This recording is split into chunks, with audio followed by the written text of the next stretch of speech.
Everybody's moving to the same beat all night.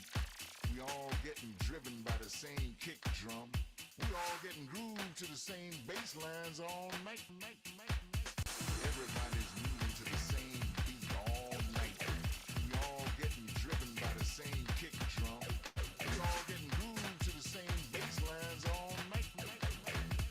Everybody's moving to the same beat all night. We all getting driven by the same kick drum. We all getting grooved to the same bass lines all night. Everybody's moving to the same beat all night.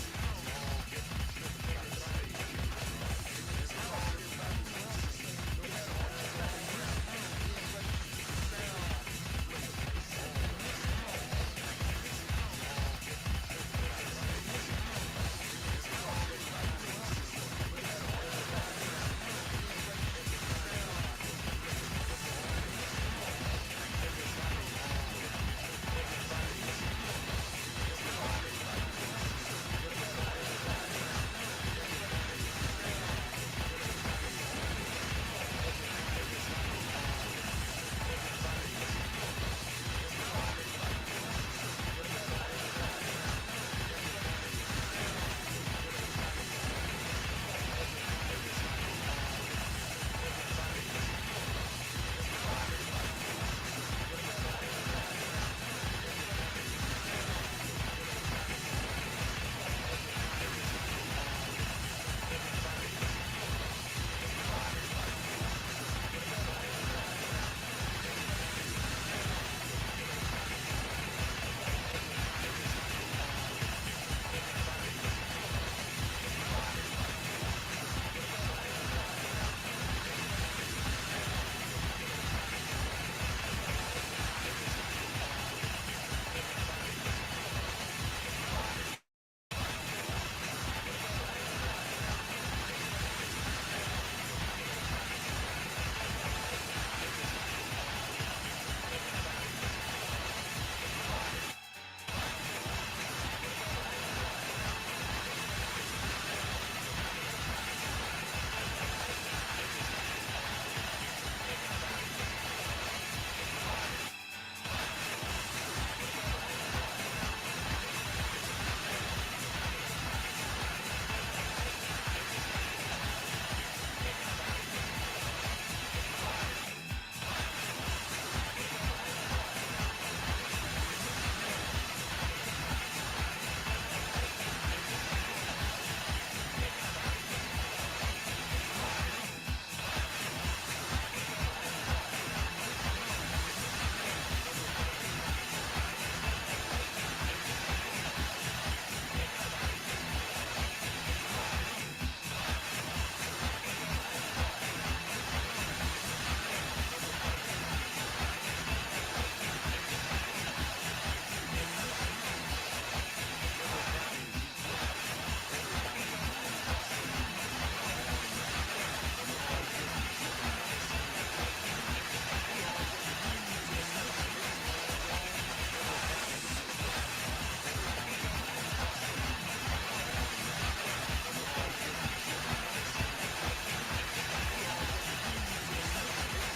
kick drum.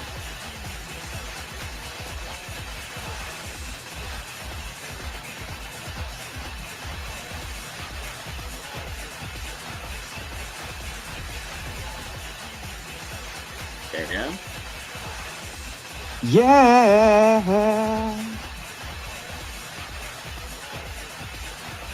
I'm a pathfinder and I'll remind you, believe I'm a pathfinder and I'll remind you, believe I'm a pathfinder and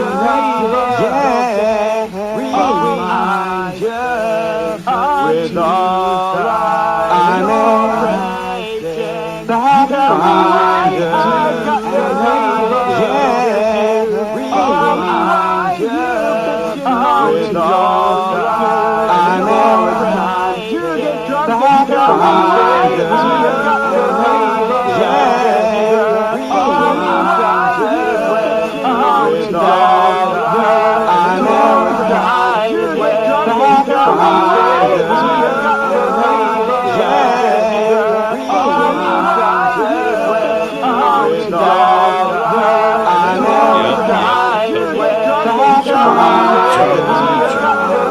Ladies and gentlemen, boys and girls, children of all ages, we are the Two-Sided Pod. We're here every Tuesday, 8 p.m. Pacific, 11 p.m. Eastern. That's 4 a.m. Greenwich sandwich time. If you happen to be across the ponds, if you happen to be living in one of those mountain states, well, God have mercy on your soul. It's 9 o'clock where you are. Hold on to your butts, folks. We're going deep tonight. Hey, there he is. The man, the myth, the legend. Your friend and mine, John L. Peacock. Hey, everybody. Hi. How you doing? Hey. Hey, bud. Good to see you, man. Always a pleasure. Always a pleasure. We got a few more messages to pop before we get going. So we're gonna play some messages. This is a little thing we do. We start off in the stereo streets. It's a little app called Stereo. Little thing that the nope, not even gonna do that. But yeah, from there we're live on YouTube. After the show, we'll go into the green room where we open it up for after hours chat. Adults only? What does that mean? No, that's not what I mean. I'm just gonna stop talking and start playing messages. How about that? That's a good idea. Pete, that's the problem with starting at 9 o'clock Mountain Standard Time, is because we're always several more beers deeper than we would have been if we started at 8 p.m. Mountain Standard Time. What up, John? What up, Pete? What up, world? What up? Always a pleasure. Always a pleasure. There. Yeah. How about that? That's fine. Yeah. Oh, hey. Oh. I think if you click on that link above their heads, you can see something live. I think it's live. Maybe it's pre-recorded. Could be. Hell, I don't know. How y'all doing tonight? Sure, yes. Hell yeah. Mr. McShitballs, always a good time. Pleasure to hear your voice. Speaking of seeing a live show, does anyone have a burro we can borrow for next Tuesday? We're doing a special holiday show. We need a burro. Yeah, we're going to go ahead and say it's for a manger scene. Say burro show, John. Don't say donkey in the manger. Now we need a Mary with loose morals. I believe that's any Mary. She wasn't married. Yeah, easy there, savior. Shh. Oh my God, you guys. MFA here. How you doing? How you doing? I am on the YouTubes and listening here, and I am loving the slideshow, fellas. This is epic. This is awesome. I love it. You guys are missing out. You got to see the slideshow. Hell yeah. Fantastic. How you doing? Good to see you, fellas. John says thank you. Anyone watching the YouTube, John says thank you. I say apple. John says thank you. Beautiful, beautiful, beautiful. Coal. Apple. Freedom. Apple. Thank you, Apple. Folks, that's been my time. It's like cowboy coffee. It's only gritty when you pay attention to what's going down your throat, sailor. Damn straight. I feel like you've seen the show before. I don't know, my boy Pete. Like when you have 16 tasks to tackle before you get down to the 17th final task of boss level. I mean, I think you're overthinking. It should be very simple. It should be a 3-task thing. Yeah, unbutton, you pull it down, pull out, and the rest just let it happen. You know, well, we're all mature. We can talk about nowadays. We're perfectly acceptable. And oh my God, somebody just handed me something I hope is liquor. No, it's not. Hydration drink with punch. blackberries from the summer, and magnesium and leucine. Did he have Someone, your seat? Jesus Christ, bud. You know what? It's nice you have someone in your life taking care of you. Holy shit. Most of us are lost. We're boats fucking drifting in the fucking ether that is the ocean of humanity. But you, my friend, you have a partner in crime. You have someone giving you St. John's wort and and echinacea. And you know this has vitamin D, right? Hell yeah, that's for the eyesight, motherfucker. You're gonna be seeing so good. Mm-mm-mm.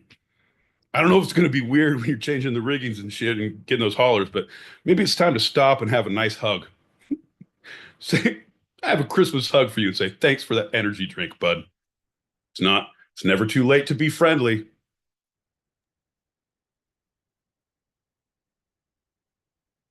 I can't push buttons anymore. I love the intro. I loved it. I love it. I miss him so much. It's really echoing on the YouTube still, fellas.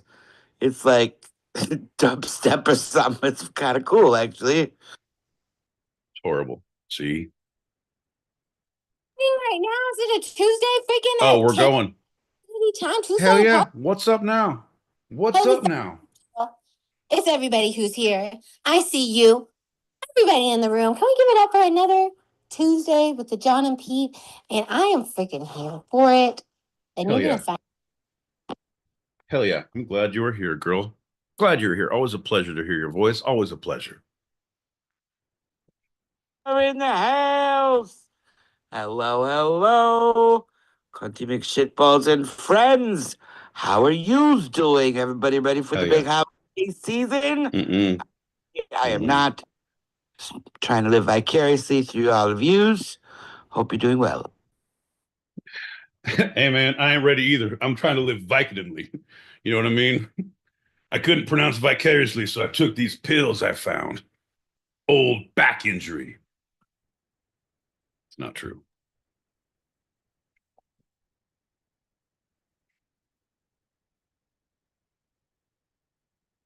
And tell me why I wish you guys could sing and sing. Tell me why I'm leaving this comment. Yeah, it's frequency fade and it's Tuesday. Well, yeah, it's Frequency Faith Tuesdays. Again, it's two-sided Tuesday. And if you're looking for something to do, it's two ways. On frequentity of Friday. Oh, wait. Shit. You know, I get really into it and then I just like fucking not get into it. 100%. I'm off. It's Tuesday and I'm What here up, for girl? you. Oh, it's the two of the two, the pods of the cast. Hell And yeah. it's your frequency. That's me. Hell yeah. I am here for it. I'm so glad. See, I'm the same way. I get too into something, and all of a sudden I start worrying about my choreography and my pyrotechnics. And that, Your Honor, is how that last fire was started. Ooh, I hope they believe that one. It was recorded live before a studio audience. Also, here on Tuesday Two-Sided Podcast, I press the join button when I really don't mean to join because my finger is extra greasy because I am making pizza. Also, I am smoking my kitchen out with smoke because I'm eating cheese. All the while, I'm trying to let you know that I do not want to join, but I do want to listen. Let's go. I do. Me too. I'm kind of a voyeur in this whole thing. I'm going to sit back and watch what happens. I don't need to participate. As you said earlier, everything is going to get greasy if I touch anyone. So I'm just going to sit back and observe. Two spoons of sugar will help the medicine go down, but bottle of liquor make it go down so much quicker. Very true. It's all about pairings. But I'm ready for it to be over. What up, Foxy? You're gonna have to live vicariously through other people because I'm not going to get into details, but we are in no position To have Christmas coming up this time of year. What the hell? or do anything for it. Right? Like, oh shit, that's one of those fucking victims. Is Christmas because don't buy me shit because I ain't buying you shit. That's just the way it's gonna be this year. Hell yeah. Bro, I believe that's what Christmas should be every year. John, I think we're done. You can come back in, buddy. Oh, I am. Oh, okay. I just want you to know because Virgin had a baby, we don't need to buy each other gifts. Well, two things. One, pagans. Yeah. Obviously, that's why it's this time and not, around April, May. Okay. All right. And two, that story is from Egypt originally, the Immaculate Child. That's all I have. Huh. No, that's what I said about my girlfriend. I was like, no, man, nobody touched her. I swear to God. It's probably Jesus's baby. I mean, well, okay, Jesus. He lives down the block, but not mine. All right, one more, then we're getting into it. All right, buddy. Here we go.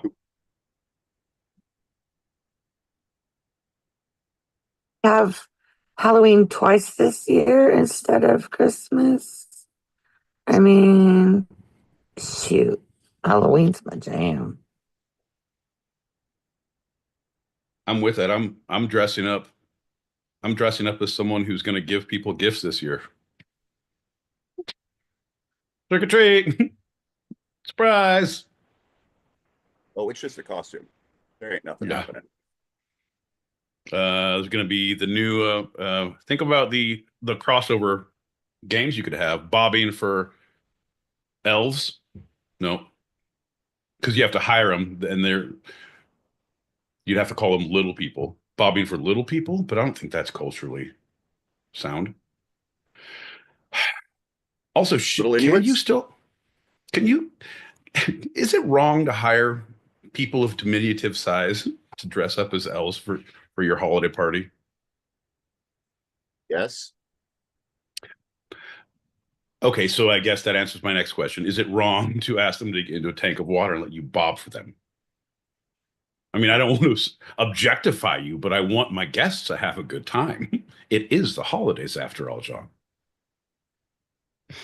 Well, I said yes to the previous question, so I need to get skipped to page 5. Cheers, buddy. Let's start the show. There you go. That's exactly how you fucking skip there. You've been trained well. Cheers. Bink, bink, bink. Cheers. You're welcome for listening. Well, howdy.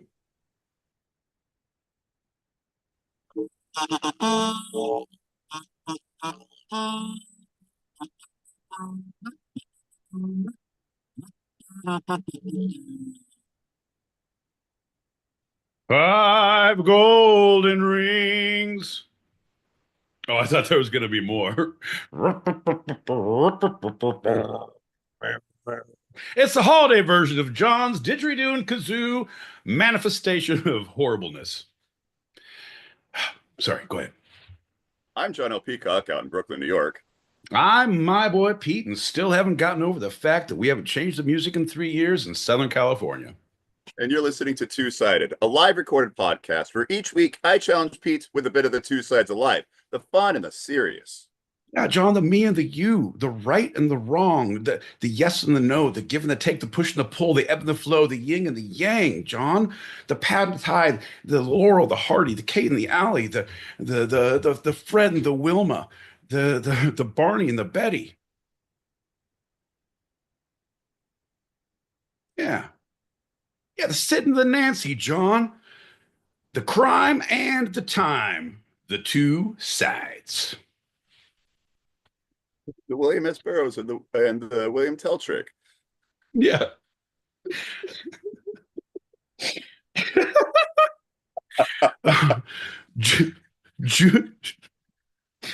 Junior Seau and head trauma. Oh, and a hush fills the room. Speaking of head trauma, my boy Pete, let's start with our general check-in. My boy Pete, how you feeling? festive, John. I'm feeling fucking festive. I'm like a goddamn elf in this bitch. I wore a sweater today, wore a Christmas sweater. We played reindeer games in the office. The movie? Yeah, I took hostages. And I was like, you guys are playing the wrong games. And I thought we were just going to play our favorite movies. So then I took my shoes off, put on a wife beater, got some guns, crawled up in the van and said, I'll see you guys at lunch. Wrong. No, that's not it. No, it was great. I cheated. Still lost. But I feel like everyone realized who they're dealing with in the office now. Like you see how everything goes and why it goes this way. I will cheat to win, and I rarely do. That's right. No lessons are learned, but all my cards are shown. I will walk away satisfied at the holidays. Merry Christmas, you filthy animals. That is how one wins the war after losing every battle, my boy. Pete. Damn straight, John. It's all about perception. And if I perceive that I don't care and I won, then my perception is 99/10 of the law. 99 problems, and that reality ain't one. I believe as Jay-Z once said. Yeah. Yeah. Well, speaking of one problem that might be yours, it's time for our first. Jesus Christ. Lightning round! It's time to get down! Come on, come on, come on, come on, come on, yeah! Woo! What's up, John L. Peacock? What's up, my boy Pete? What's up, lightning round guy? Man, how you doing? Oh man, another day in paradise, baby! Get ready for the holidays! What are you doing? What are you doing to get ready? Spreading snow around the neighborhood. Pardon me, I'm gonna have to whisper. I'm spreading snow around the neighborhood. I think the cops are listening. Snow, wink, wink. Neighborhood, wink, wink. You know, like a snow machine. Oh yeah, totally, 100%. Which makes sense because you're in Southern California, so you would need a snow machine for that. What do you got plans for the holidays this year? Doing a bunch of blow. I mean, shit, man. You know, just goodwill towards man, peace unto others and shit. Maybe get some myrrh, little frankincense. Woo, let's get me off the cliff. Anyway, I'm out of here. Y'all keep it real. Keep spreading that snow, brother. Christmas bitches.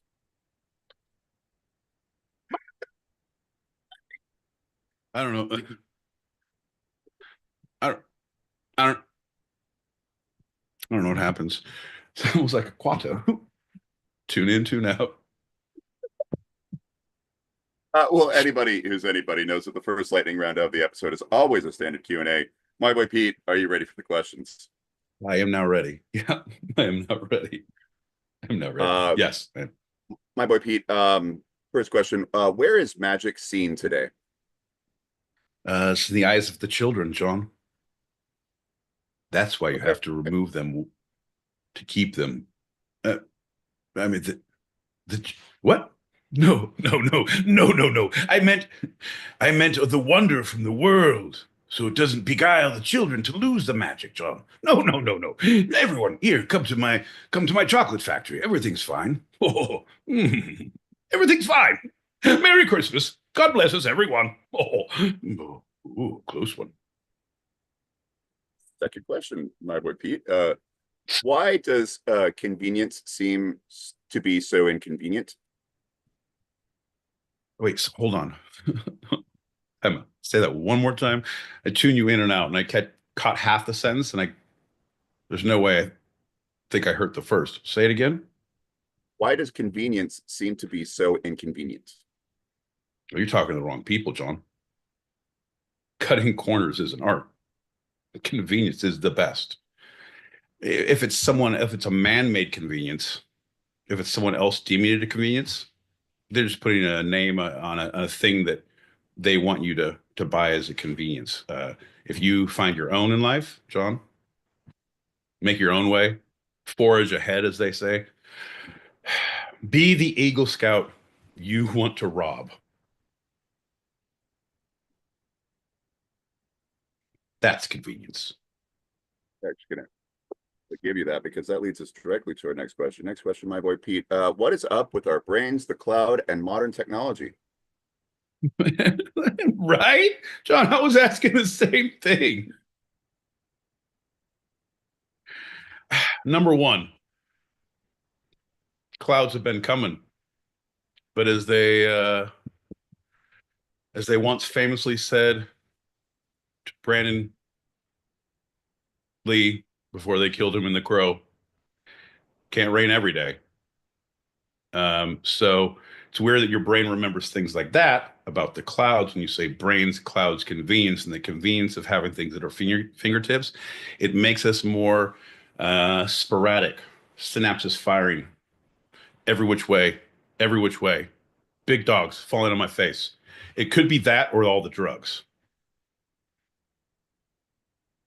Okay. Final question, my boy Pete. Where have all the Cowboys gone?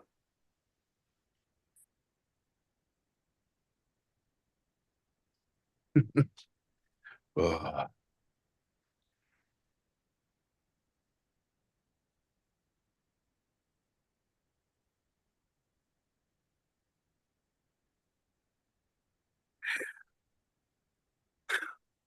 John, I don't want to offend anyone, but not for the Super Bowl anytime in the near future.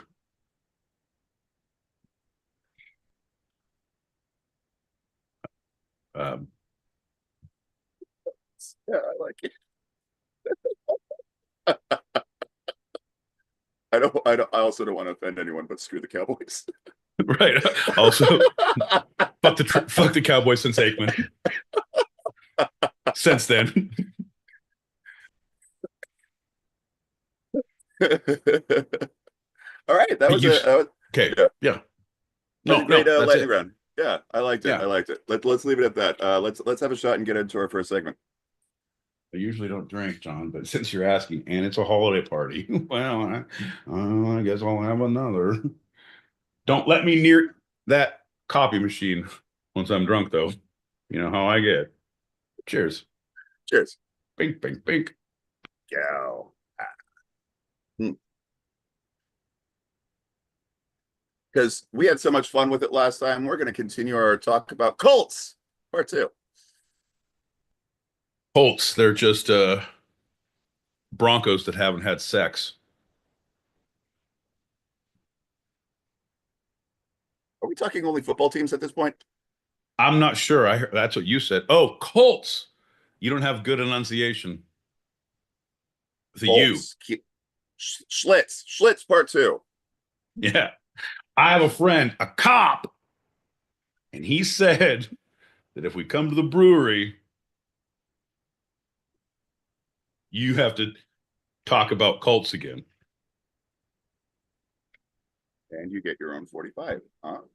Yeah, so we'll take a twofer. Yeah, a 12 twofer. Yeah, twofer. 24 Elsinore. Sorry, go ahead. So I repeat, the first thing that I looked up for part 2 is how do Colts start? But I feel you have more knowledge in your left pinky than most of the internet combined. So my boy Pete, let us know. You let us know. John, how do Colts start? We already talked about this, but I can tell you, John, it's a little thing we like to call a dream. A dream that we all have for a better place, a better tomorrow, a better self. Do you like where you are? Do you like every single thing about where you are? Financially, socially, spiritually, a relationship? Would you like to do better? Would you like to explore the options and why you aren't achieving the goals that you would like to have? Well, I have questions too. But I think if we all put our minds together, we can come up with some ideas. Folks, we're here every Tuesday, 8 p.m. Pacific, 11 p.m. Eastern. That's right. That's 4 a.m. Greenwich Mean Sandwich time across the pond. So bad. Anytime people use that fucking voice, you're like, ooh, you're like, do you have questions too? Motherfucker, I got questions now. I got a lot of questions now. You're either trying to sell me a time, you're trying to sell me a timeshare, or you're trying to take my soul.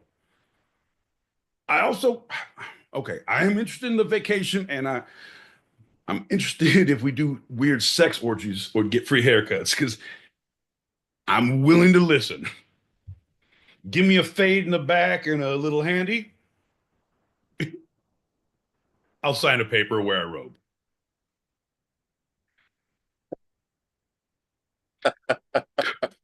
What did I say, John? I'm an impulse buyer. How many cults have you joined? Okay, willingly or after I was in, I found out they were cults, because two completely different numbers. Willingly? Okay, willing cults.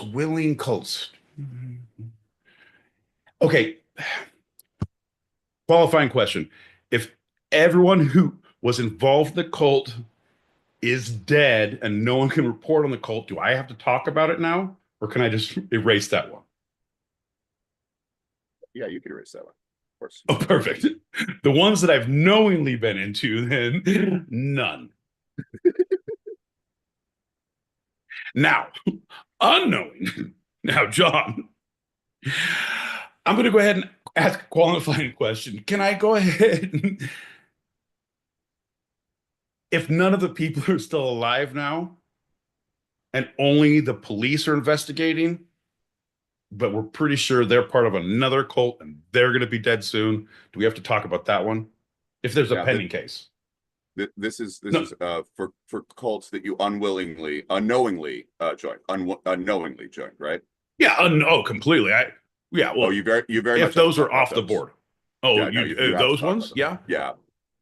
Okay, then I'm gonna need to talk to my lawyers and my master, sensei, my Uma Plata, my life concierge, and the deacon. Now, if I get the approval from all those entities, John, I'll be more than willing to answer that question. My boy Pete, now a hypothetical question, not talking about your past, but no. If you found yourself in a cult, now of the three major recognized religious, political, and or self-improvement, right? Which do you think as a member, this as a normal member, low grade, which of those do you think you'd find yourself in?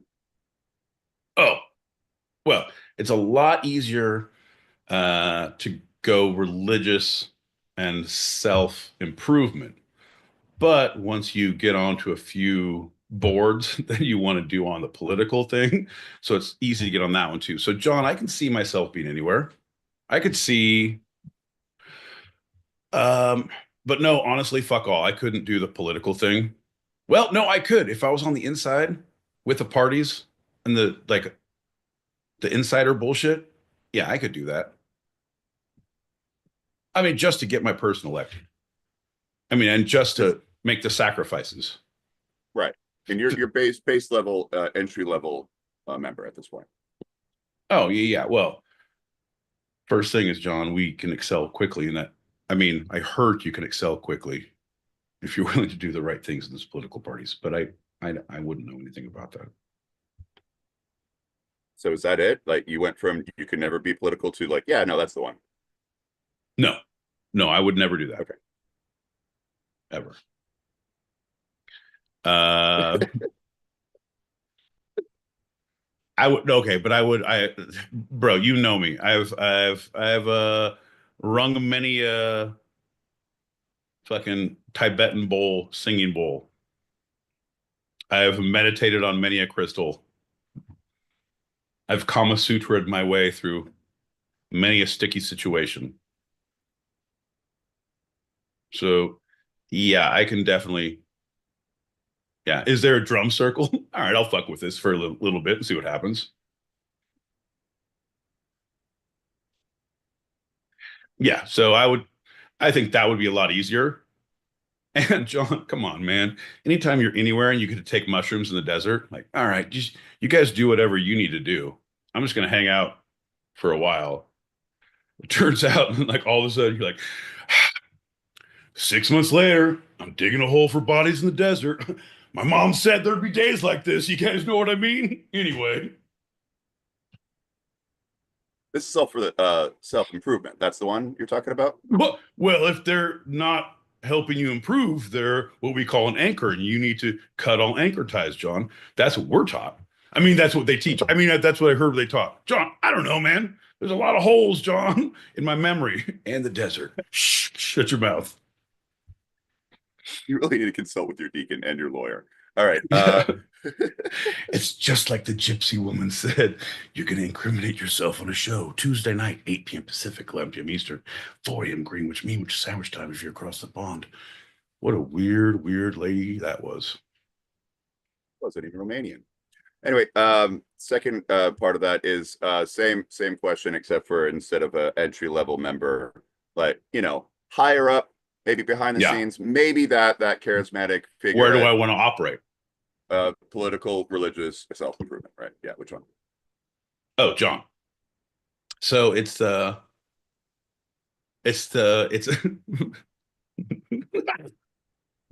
this is how cults get stopped, John. It's this goes through every cult leader's mind. You've just gained power. Look at me now. Look at me now. Where do I go with this? What do I do? Well, it's about what kind of sex you want, John. Continue. Thank you, sir. So we'll start with self-help. It's going to be yoga, patchouli, fit. Everyone's fit. Lots of underarm hair, lots of dreads, unneeded, unwanted in places that should be unseen. But flexible into like, hey man, I smell like fucking foot too. Like, cool, namaste. You get away with a lot. Goes a long way. Religious, it's like, ooh, it's that secret. Shh. This will be our little secret sex. Whoever you're fucking in the religious cult, you shouldn't be, and it's our little secret. If that's your kink, good for you. As long as it's legal and you're just breaking the religious codes, our little secret. Yeah, and they always keep it legal in those things. Yeah, they totally do. Oh, dude, 100%, Sean. I'm talking to the cults. I mean, the good ones. If you're in the registry of cults, John, when the cult symbol goes up, all of the people gather. Oh, we're needed.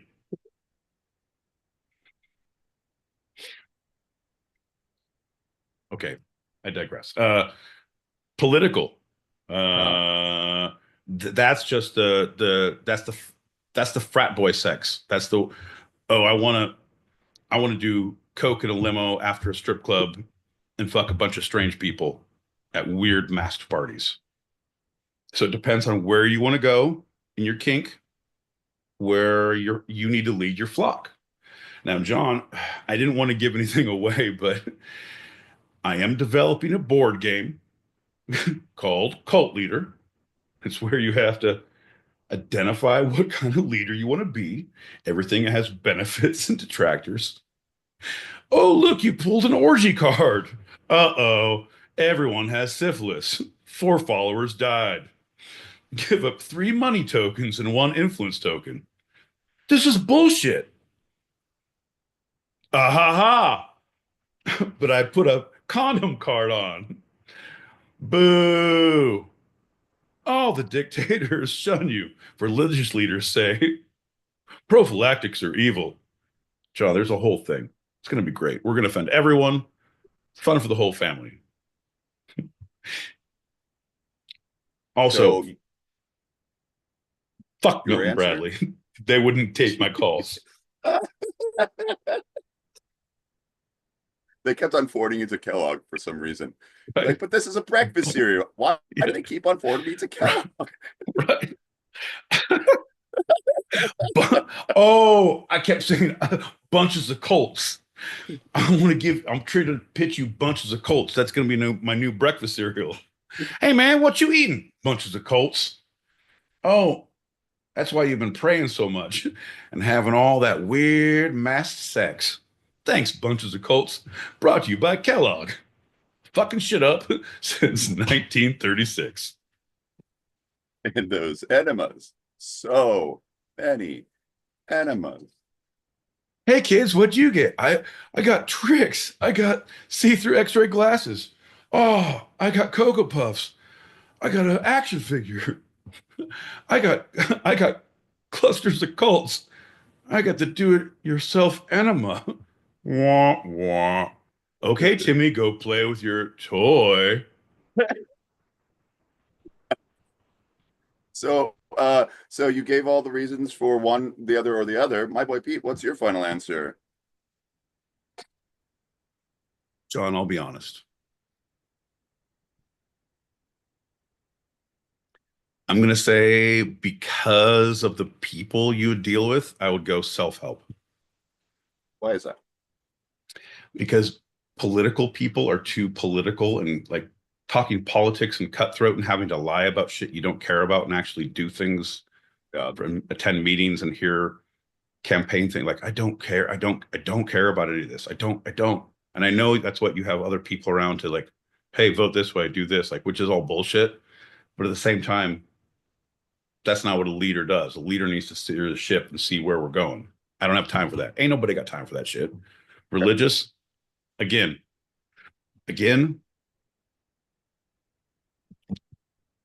anybody got time for that?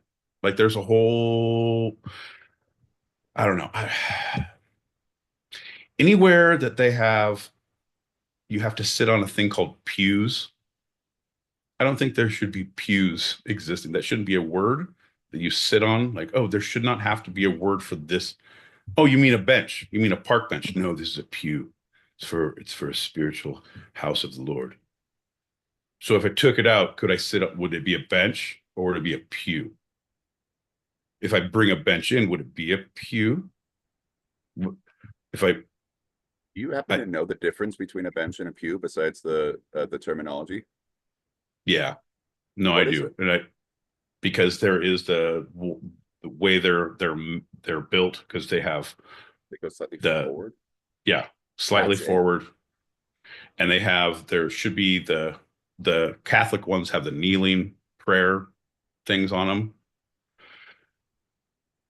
And most of them have shit in the back. I'm like, that's a fucking bench, man. That's a good bench. That's a good park developed bench. That's what city planning gets you, John. And that is why you all need to vote for my boy Pete for Comptroller District 13 next year. Folks, it's time to get out and take that vote back and let's change our future because I want park benches that are a little curved, have a little bench to pray on, and a little thing in the back that you can hold your weed and shit.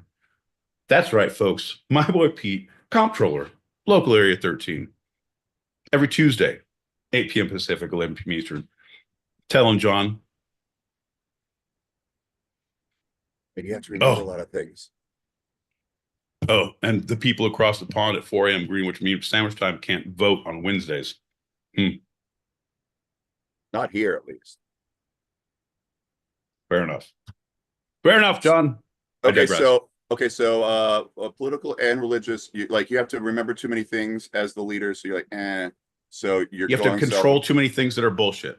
Right. At least self-help things is like, oh, you can go and, all right, here's some fun things. It's like theater acting. It's like, all right, we're gonna do some workshops.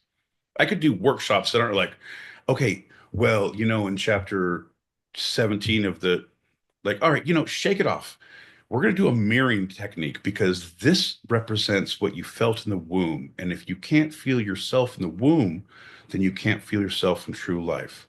So we're going to do a mirroring technique. I'm like, what? Like, I know, acting 101. Shh, quiet. It's fine. Okay. So I believe I got you. So it's self-improvement, self-help, right? And it's easier. Can I sum it up? Easier. I think what you said is it's all about the people, and the political cults the people are too political. The religious cults, the people are too religious, and so self-help is the default. Well, no, no, it's the most easy to palate. It's the easiest. It is to get up and improv of anything. Like whatever you say is like, I really think that maybe you need to take a break from listening to music. Like what? You know, I think actually you've done your penance. Now you need to listen to music 24 hours a day. And I really think that's going to help you because you're going to break your addiction. I think. And also I need you to check in with me at these times and turn your phone on. I'm not going to answer, but send me messages of what you're playing. And you need to be responsible and accountable, because accountability, that's one of the first steps of self-improvement, John. And if you're not accountable for yourself, it's easier to be accountable to someone else. And I'm going to give you that accountability. I'm going to be here for you. Okay. Okay. So what I need from you is to do exactly what I say. I need your mother's maiden name. I need a list of your fears. I need a list of your school schedule that you're teaching or taking, or that you hope one day to take. And if you don't have that, I want you to get a college catalog. I want you to get a high school yearbook. I want you to get an old priest and a young priest.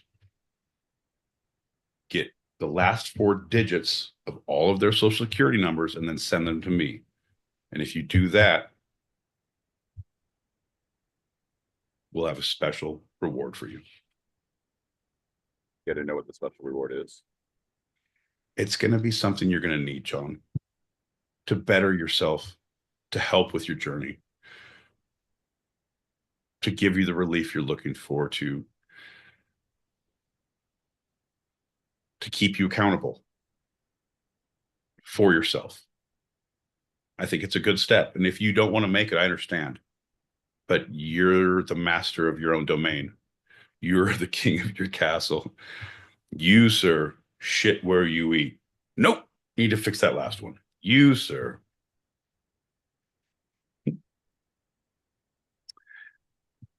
Have the choice. You can choose the way you've been doing it and see how far you get. Or you can take a chance. Try something new. It's up to you, man. Either way, hope to hear from you. Good luck. We'll all count on you. You said that to me 5 times already. Right. Yeah. Good work. Well done. Sleep well. I'll most likely kill you in the morning. He said that to me after every meditation class we did for 2 weeks. Then he took me aside and said, hey, would you like to run my cult? I'm not the original My Boy Pete. The original My Boy Pete started this cult years ago. He's now retired, living a great life in Boulder, Colorado. My name is Greg. So for 7 months, I ran the cult. Eventually, we took the new interns under our wings. He called me My Boy Pete. The rest is history. Speaking of history, we're gonna finish this this part of cults up with talking about looking at 4 of the most infamous U.S. cults. Ooh. Now, infamous, you know, that means more than famous. Infamous. I think it means more than famous. So I can't wait. Do I get to guess? Because will I get angry at you if you classify and quantify things as a cult? Because if I say there are movements, John, they're not a cult. They're a misunderstood people. Let's I don't know. Maybe not. No. You know all of them.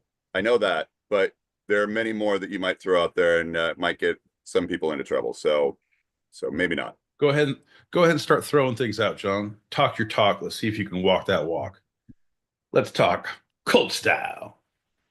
Well, okay. What's the biggest one? What's the first that comes to your mind? Christianity.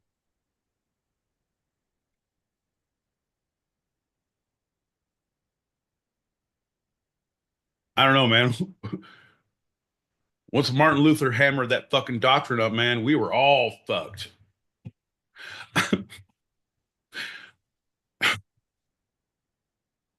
You asked the question, John. I just answer them, baby. Come on, bud. Get with the program. How about you just say your words and I'll get to saying mine? Okay. Get to getting. Come on. I'm gonna stop asking you questions. Rule number one about cults: you gotta keep talking, keep the people happy, baby. Give the people what they want. Give the people what they need, John. Come on, baby. Okay. Let's just talk about People's Temple. Never heard of them. You ever heard of Jim Jones? I think he lives down the street. Uh-huh. Yeah, no, the People's Temple. Yeah, no, they were a big one. They had a lot of issues. They got a lot of publicity. They moved to Ghana, where they bought property in Jonestown. They still had issues. They had so much issues that a senator came down to check. People came down, shot the senator, shot a bunch of people as they were trying to leave, and then everyone mass suicide with green Kool-Aid. Long story short. Where is the senator from? He was from the great state of one of our favorite united ones, John. And a lot of people may ask, well, what are the cuisines they're known for, John? Well, the thing that I can tell them is they like food. Also, freedom, John. And the thing that was taken from us that day was freedom. So go ahead and fill in the blanks on the great state of California, baby. Yeah, well, yeah, that sounds about right. Yeah, Congressman Leo Ryan went to Jonestown from California down to where were they? Where was Jonestown? In Ghana. Yep, in the jungles of Ghana. A great place to visit, but I wouldn't want to live there, John. I highly recommend the local cuisine. Great stops include the rivers, the swamps, and the fields. Don't be afraid to stop by your local and pick up on your way back to the airport. Ghana, for all of your travel needs. See what we did there, John? Now we can just sell that to the Ghana Tourism Board. And what they're going to sound like to me on the translation app is, yes, we like your vocals very much. We do want to employ you to work for the Tourism Board of Ghana. That is the letter. That's it. That's the whole thing. Yeah, but then we're going to work out the contract. It's going to be messy, John. It's going to be messy. So since we're talking about all this, you did remember to lock your door, right? Oh. Hide your women, hide your children. Two sides coming to town. Lock your door. Yeah. All right. Yeah. You wrapped it up, right? Jones, very charismatic. Why you got to tell me to lock my door? Are you threatening me? I'm not. Hey, be careful. You know, nice Southern valedictorian salute. Hey, kids out there, don't let the door hit you in the ass on the way out. Have a great night. Be careful. Be careful out there. Hey, man, don't get nobody pregnant. Y'all keep it easy. So you got the big broad strokes, right? Congressman came down, First political assassination outside the U.S. In Jonestown. As they were trying to escape, they got ambushed, and then immediately after, 909 followers had a mass suicide by Kool-Aid. And what did that create? Cyanide laced Kool-Aid, which most people took, but some people were shot. Some people were forced to take it. There were signs that people were like trying to resist and were made. Parents gave their children without letting them know what it was. Yep. Until everyone was gone except for big old Jimmy Boy himself. And then how'd he go? He shot himself. Yeah. What phrase did that the largest loss of American civilian lives in a non-natural disaster of the 20th century? What phrase did that create? That moment create? Keep it up with the Joneses. Okay, all right. I know. I was searching. I knew what you were going to ask, and I was searching for something good. It was like beer. Drinking the Kool-Aid, John. Because if you drink the Kool-Aid, you're keeping up with the Joneses. In that case, he was only right behind him. That's the thing. Well, my mom asked me that as a teenager once, like 15, 16. Well, if your friends jumped off the bridge, would you jump off? I was like, well, I'd let them jump first. I mean, yeah, I'd go there. 100%. Yeah. Bet your ass I would. I'm not going to not go. That's dumb. She was like, what? I'm like, yeah, it's fine. Little time to think. Rather save face and lose a bunch of friends than look like an asshole and maybe someone else lives. This to your earlier question. Red flags. How does a cult leader know he's destined for greatness? Well, I was telling my mom when I was 6 years old, only the non-believers will be feeling the fist of justice. She said, you need to stop saying that to the babysitter. I said, Mom, you're lucky you're my mom. I didn't say that. Just implied it. Oh, in baby talk, John. She understood, as only mothers can. All right, number two. A little bit more local, a little bit more close to home. Especially for you, my boy Pete. Smaller in scale, much smaller than our last one. The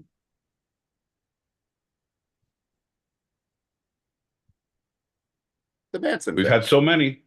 Oh, I was going to say Heaven's Gate, the Mansons, the Free People. John, you need to start using your words so I can start talking about them. The Mansons. So pedestrian nowadays. Who wants to live like that? Well, at those times, great. We've come so far. We've learned so much. Do you know the connection to the music industry? Yeah, because it was he was trying to become a musician to do a thing. And so that's why they went to the Bianchi murders to go to do the thing, to find the guy. That's how they ended up getting Sharon Tate to do the thing. Because it was all weird. Whatever. I don't know, man. It's too much. I try to suck it all in, listen to Helter Skelter, and just go from there. That's two different connections, right? So the house that Tate and Roman Polanski were renting previously belonged to the music producer who refused to sign Manson because of his lack of talent and his violent personality. So there's the one. And then you mentioned a song. What's that connection? Helter Skelter was going to be starting the giant race war that was going to take over and shape America and do whatever. And that was the song talking about it. They thought that was the anthem for. In my neighborhood, it was just what the ice cream truck played. So it was like kind of a weird childhood, but you know, we all get by. He translated, I've got blisters on my fingers. The thing Ringo just shouts out at the end. I have sores that need to be removed. Things that are ready to pop. The only way for relief is for a release.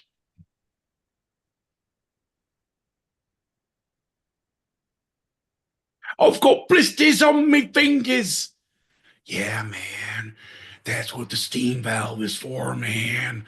We gotta go and take action, man.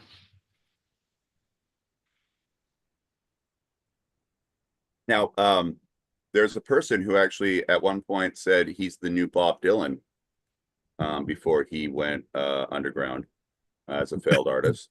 And this person is still around today making music. Do you happen to know who this person was?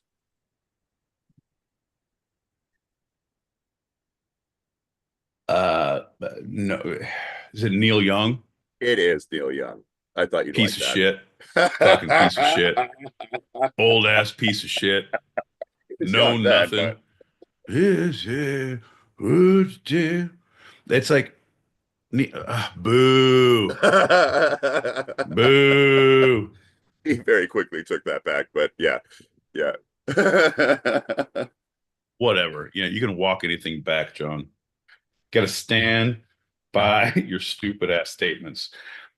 That's why I signed a disclaimer on life long ago. I said, I shall not and will not be held accountable. I, my boy Pete, not of any sound mind or body, do hereby say shenanigans.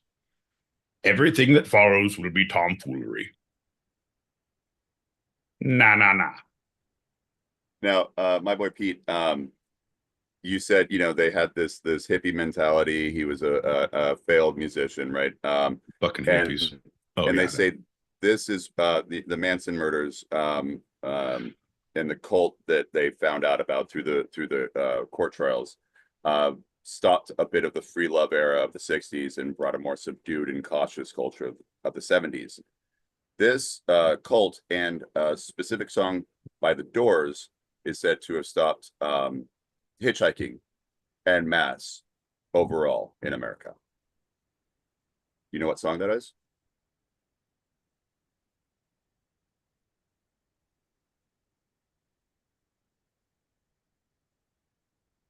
Up, down, simmer down, down, down, out, down, some down. Oh, maybe down. Oh, down. What is it? Give me the first word of the chorus. I know it. Sit, sit.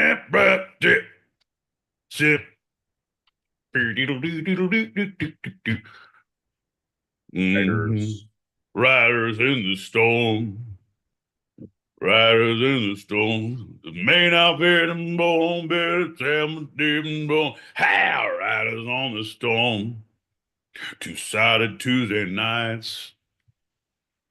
8 p.m. Pacific ride. Unless it's 11 Eastern, then it's 4 a.m. on Wednesdays across the pond. Then two-sided and pop. Come on, John, you know the rest of the word. John L. Pop. John L. Peacock. He be asking questions so wrong, makes us feel all wrong. Let's just end this song. Come on, John. This is the time when we need to stop trying to, because your soul is willing, your body is unable. Well, let's help a little bit with that. We're halfway through, and I'll let you know as we're doing our shot. that the next one's also close to home, and it was the first one you mentioned before the Mansons. It's the cheers, buddy. The Steve Perry fan club. The Steve Perry fan club. Once they find out about us, we're going to be on the list, buddy. Woo! All right, cheers, man. Cheers.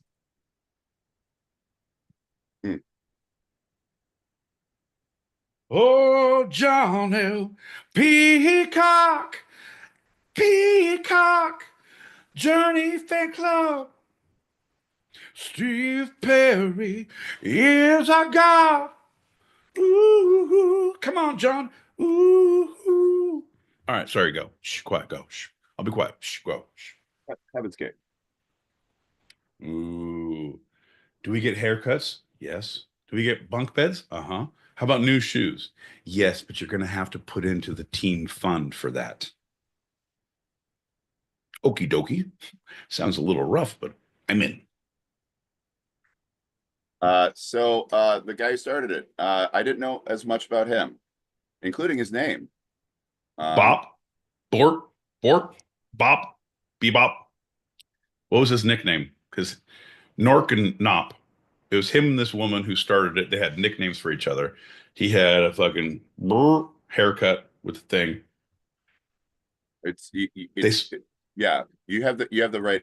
Yeah, it's Do T. Do and T. Yeah, beep and bop. Beep and bop. Yeah. Yeah, come on, John. There's sound effects. We're doing. I was gonna say BDSM here. No, ASMR, AMR, ASM, BDSM. I don't know. Do you know their previous professions? It was like teachers and then religious people who were.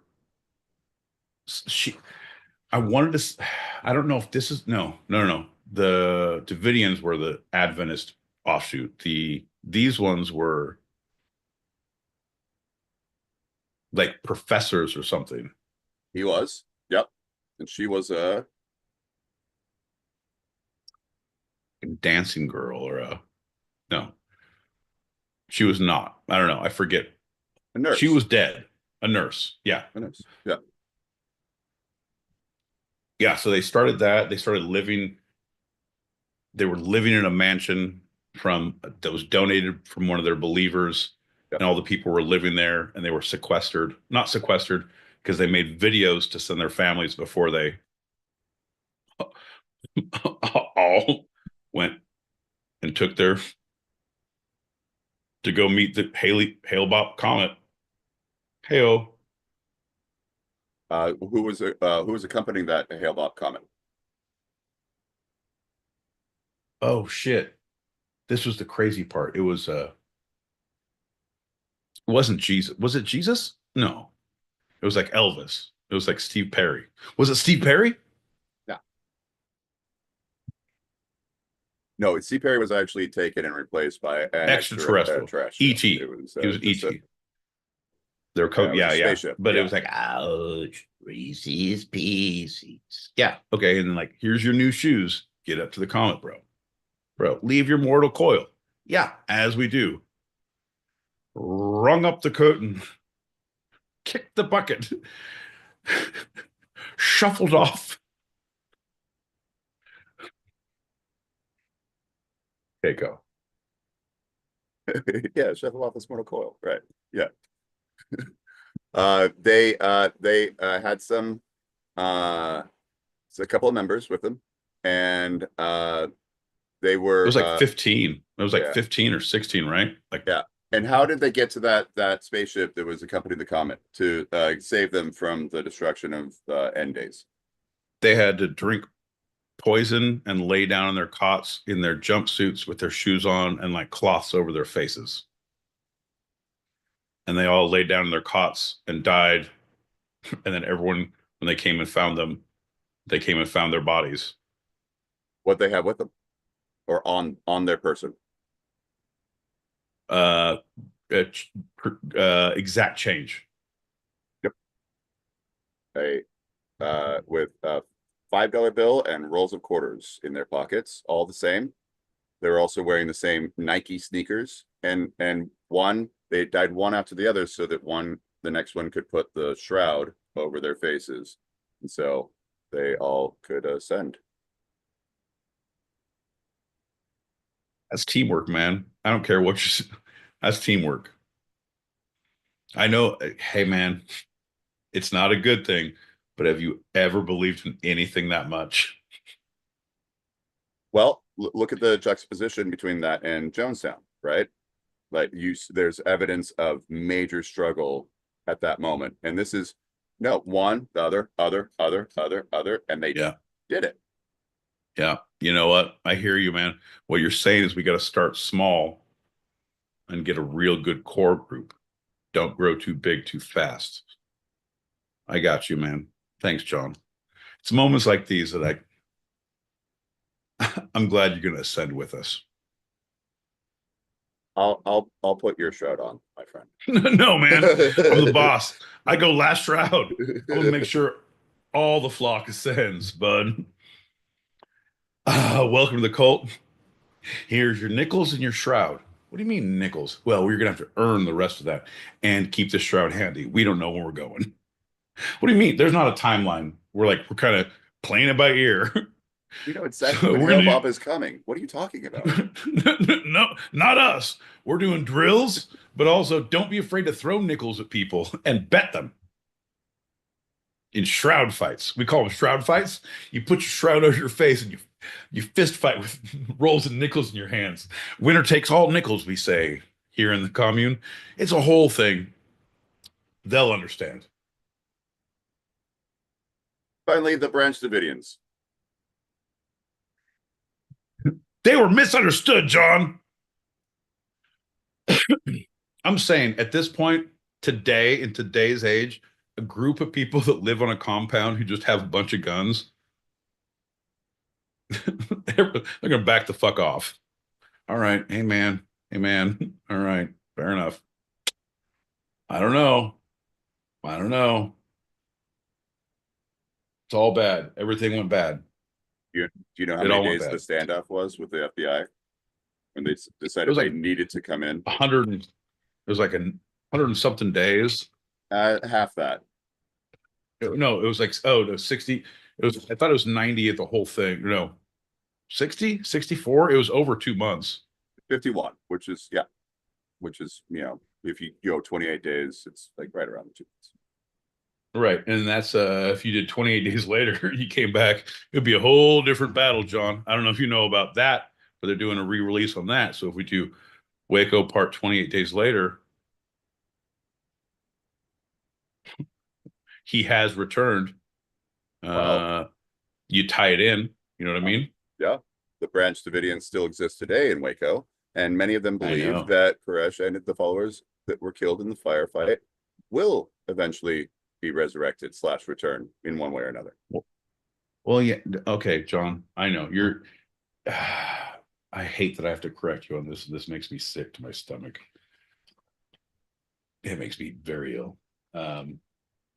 Yeah, because that is the Christian belief that everyone who dies, there will be a second coming, and on the second coming, that everyone who died in his name, who had their soul right, will be resurrected and come up to him, and you'll spend like 101 years in heaven, and the people on earth will be in purgatory, and then you'll come back down and you're gone. And at that point, like, talk about the rapture.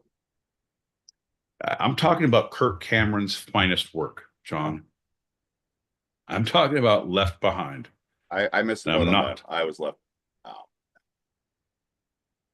Fair enough. Yeah, no. The whole thing.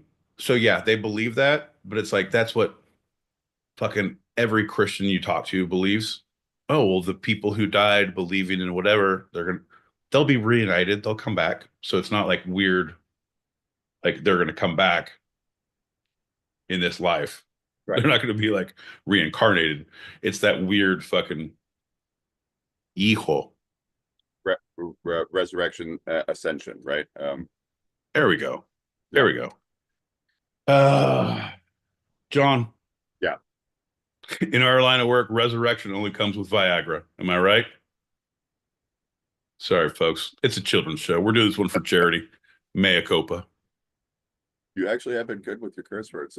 So People's Temple, the Mansons, Heaven's Gate, the Davidson, Branch Davidians. Davidians. Yeah. Yeah. Hard one to say. The Harley Davidsons. Those guys are assholes. So religious, political, self-improvement. Where do they lie? One at a time. I'm not branching them all together. I would never do that. So it would be religious.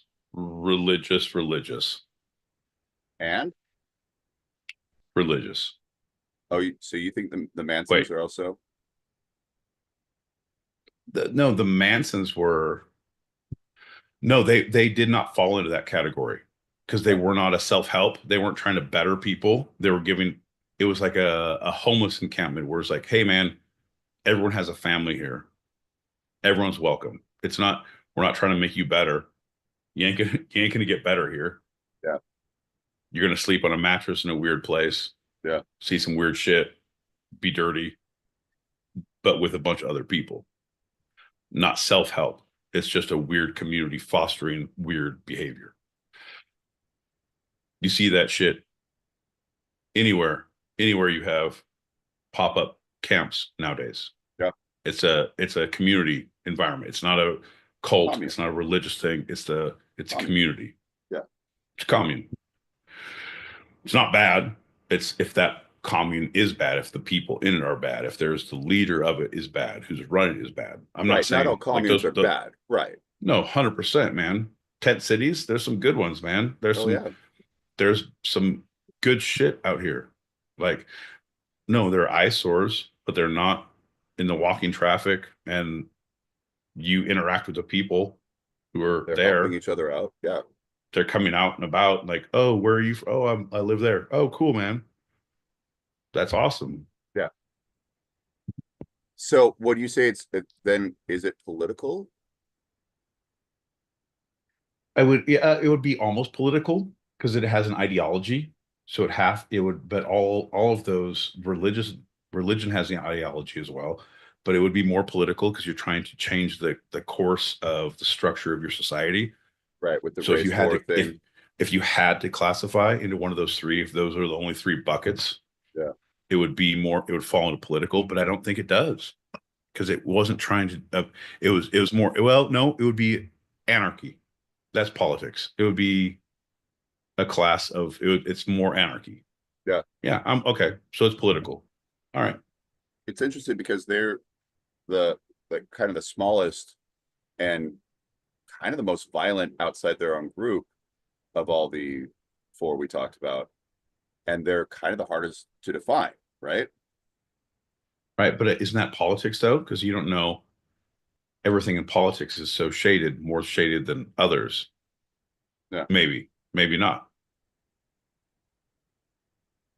I don't know. Okay. So let me ask you this. What do you think of those three and all the movies and all the things and all the shit you've seen?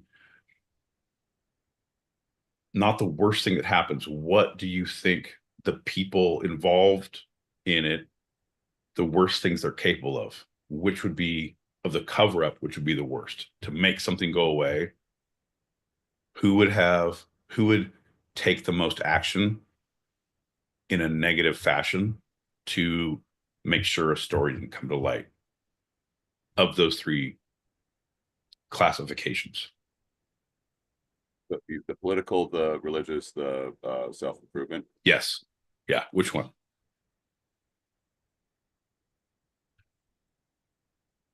You know, so you look at means. You look at means. Yeah. You look at ability. You look at connections. Right. Yeah. But then you look at loyal followers and who's willing to do things. Right. Yeah. I think we're going down the same track. It seems like the easiest answer would be political, because that would cover ups, right? We hear about that. But religious, right? Religious, right? We've seen House of Cards, and we've seen what happened to Kevin Spacey. The president and the actor. We know about cover-ups. Right. Right. But then religious, those true believers, we all saw Tom Hanks' bad haircut in the made-for-TV movie that should have been straight to TV.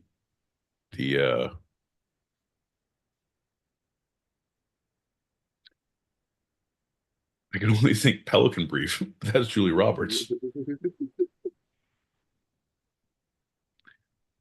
Jesus Christ. He has a fucked up haircut. There's a big ass albino. He prays in a church. They fuck off all over France. I read all the books. I've been all the places, John. I've seen this 1,000 times and I still can't come up with the word. You son of a bitch. You active piece of monkey shit. I feel like you're trolling me. I don't, and also, gaslighting isn't real. Fuck you, John, it is. This is a definition, motherfucker. Ugh. This is some bullshit. Let's just agree to agree that it's not No Country for Old Men or Pelican Brief, and we'll move on. And it's not Rainmaker. Fuck! Da Vinci Code. Da Vinci Code! It takes a village to raise this kind of an idiot answer. Folks, you don't have to come here often. But we appreciate when you do. And when you do, we're going to bring this A-grade comedy material. It takes a village to raise a stupid answer. Folks, every Tuesday, 8 p.m. Pacific, 11 p.m. Eastern. That's 4 a.m. Greenwich Mean Sandwich Time on Wednesdays if you happen to be across the pond. All right. If you want, let's throw pop a couple of them packets. And then are you done with this? Oh yeah. For now. Well, Jesus, John, you're not good at I don't think you and I will ever be done with this, my boy Pete. Well, in accordance with the state of California, if they catch us, John, we will never be done with this. If they don't, we will also never be done with this. I think that's I don't know, John. I feel like that would be a good cult definition. The leader will never stop. The only way to stop is if you die or if you're caught, or not caught, die or sent to jail, because it could be very good. Tell me one self-help that has not gone to jail that is like, all right, that's it for me. I'm Tony Robbins. I'm taking my big ass mouth and huge head, and I'm gonna get out of here. Right? You keep going, man. Right. That's the point. You always keep going. Yeah. Enough is never enough, John. When they say how much is too much, I say, shut your goddamn mouth. Pour a shot. Cheers, John. Yeah. Bink, bink, bink.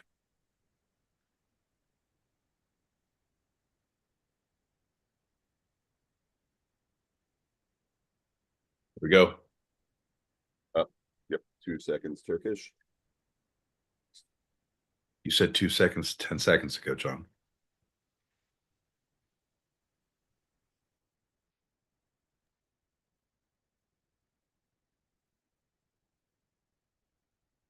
Sheila or something like that.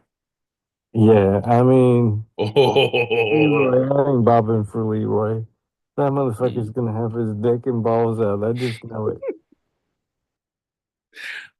fair enough. We're talking about bobbing for elves. Folks, you got to be here. Folks, look us up on the YouTube. Our handle is at Two-Sided Pod, all lowercase, all one word, on all the socials. That bobbing for elves joke would make a lot more sense.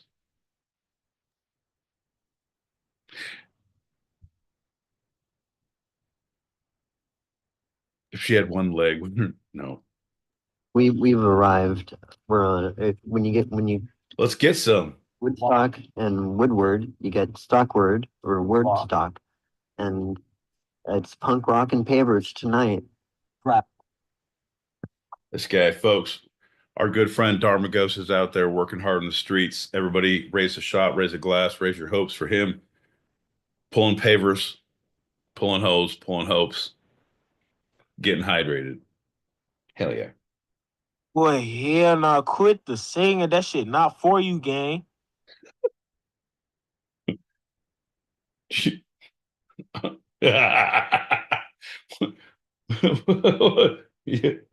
hell nah, quit the singing. That shit not for you, gang.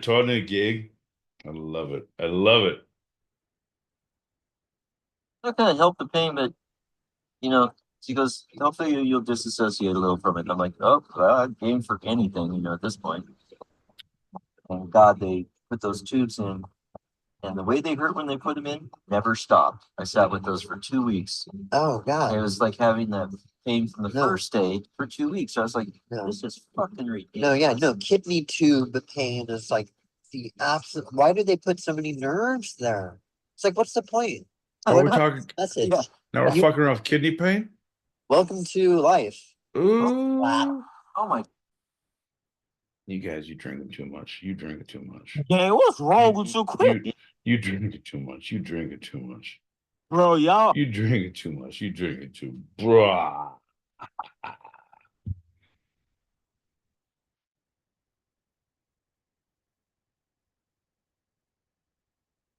Hey, buddy, where you at? I'm here. I didn't know if you. I thought you were just restarting. Restart. Hey, pal. Are you? Hey, pal. PayPal. There you go. There you go. Well, I mean, moving right along, that's going to lead us to our next.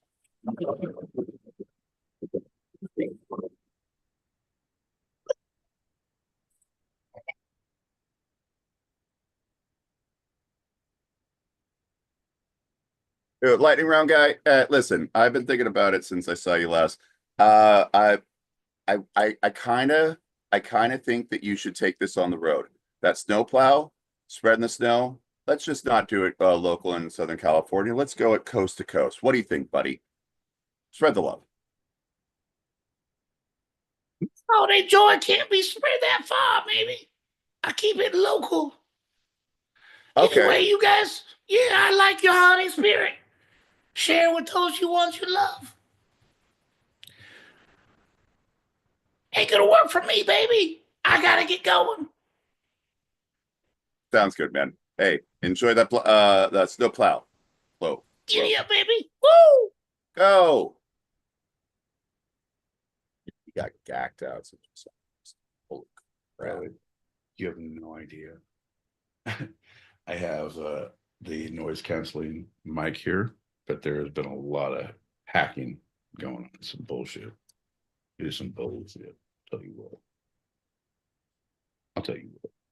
Well, so this lightning round segment is one of your favorites and mine. That's right. It's accented answers. Accented answers. Whereas my boy Pete's question with a specific accent, and that version of my boy Pete responds. John, I love the way you make everything normal sound weird. It's great, man. It's good to have you in the crew. We need that energy just to keep us fucking grounded. I'm with it, man. I'm with it. Do you want to add anything to that explanation, my boy Pete? No. You said everything. You're going to ask questions, and I'm going to answer an accent that you deem appropriate. It makes it sound so cheap and so belittling. John, we're better than that. We are scholars. We are gentlemen. We smoke weed indoors. What? I don't know what that means. Scholarly gentleman kind of thing to do, because they're usually from the 50s or earlier. So whatever. I would never join a club that would allow people like you to be members. But also, I'm not going to go to a country club without you. So kind of a catch-22 weird, right? very Marxist, but not in the way people think. Anyway, Irish, my boy Pete. Irish, my boy Pete. Where is Magic seen today?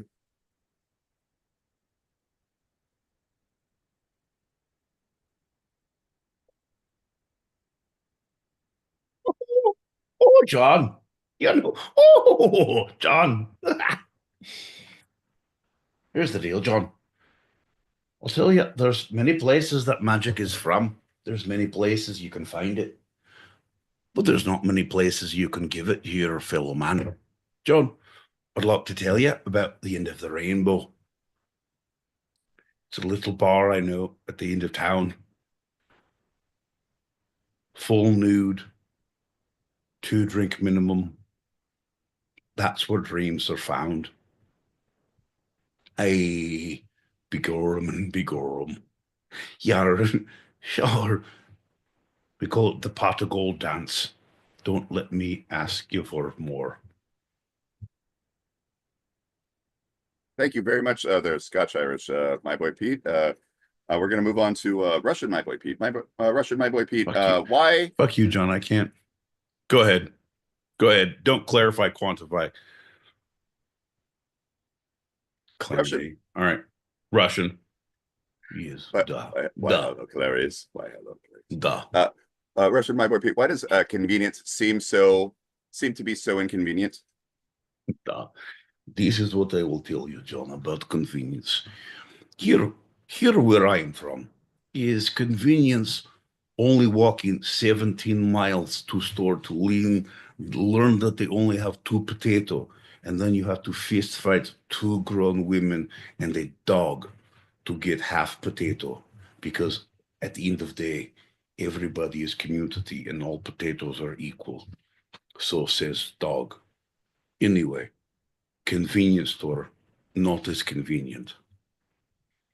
In Mother Russia, potato eat you.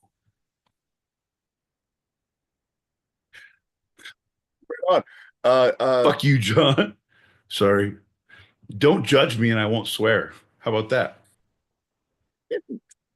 I gave you the moving on. Moving on. I gave you the ding. All right. We've seen all we needed to see, which some actors are like, oh, why do they hate me so much? And we're like, no, we saw everything where he's getting a little. All right.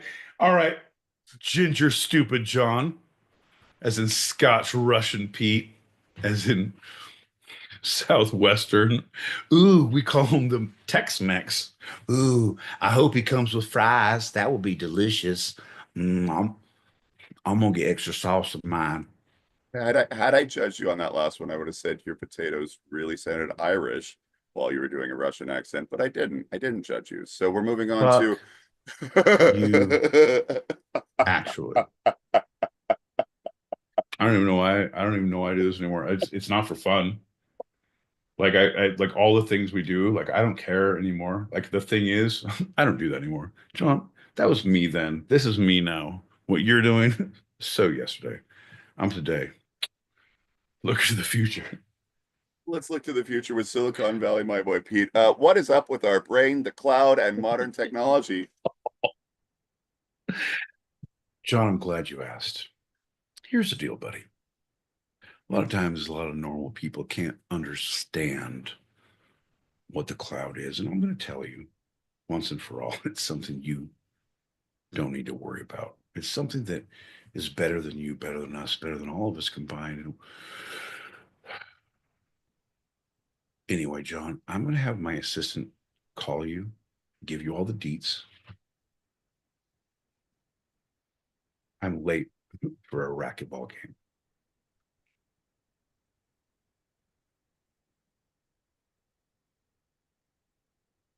He's gone. Okay, final question. I'm going to point this towards you, John Wayne, my boy Pete. Where have all the Cowboys gone? Son of a bitch. So here's the deal, folks. Let me give you a little side. John, this is going to be an easy one because once I go way off base, I'm going to say, where were we? And you're just like, here's the question. Great. Folks, son of a bitch. This is why I loved English and I loved literature. I loved the idea of it in high school and college because you could argue your grade because they didn't understand. Like, oh, that's a B. Oh, no, no, no, no, no. Let me tell you why it's an A. Let me tell you why it's a B plus. Let me get in here. That's not a D. That's at least a B minus. And here's why. And you can negotiate. Math, there's facts, there's end results. There's two wrongs. If you carry the one, divide by two, square root, actively do make a right. There is an answer for every problem. So when you do a impression, John, I don't like that. I'm not a big fan.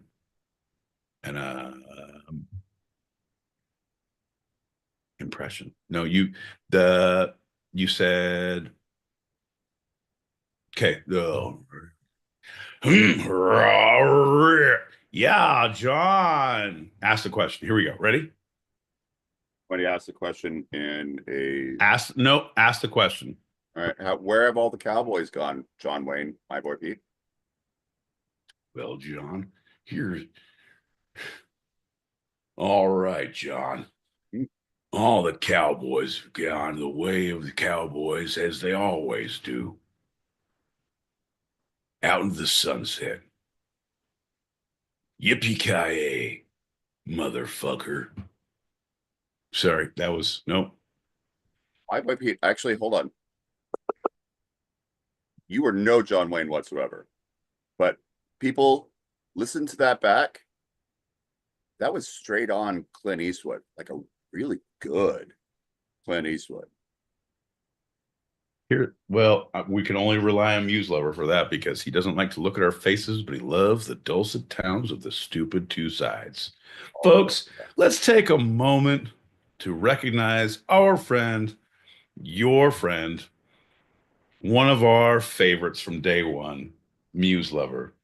This is where we all slowly turn and clap at our radios, our loved ones, and the people that mean the most to us. Here's to you, bud. He'd get it. He's an audio. Yeah, no, I'm definitely doing a shout out. Said here's to you, bud.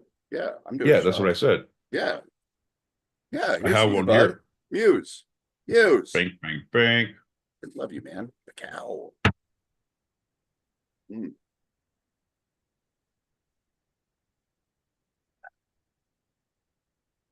Doing good. We're doing good.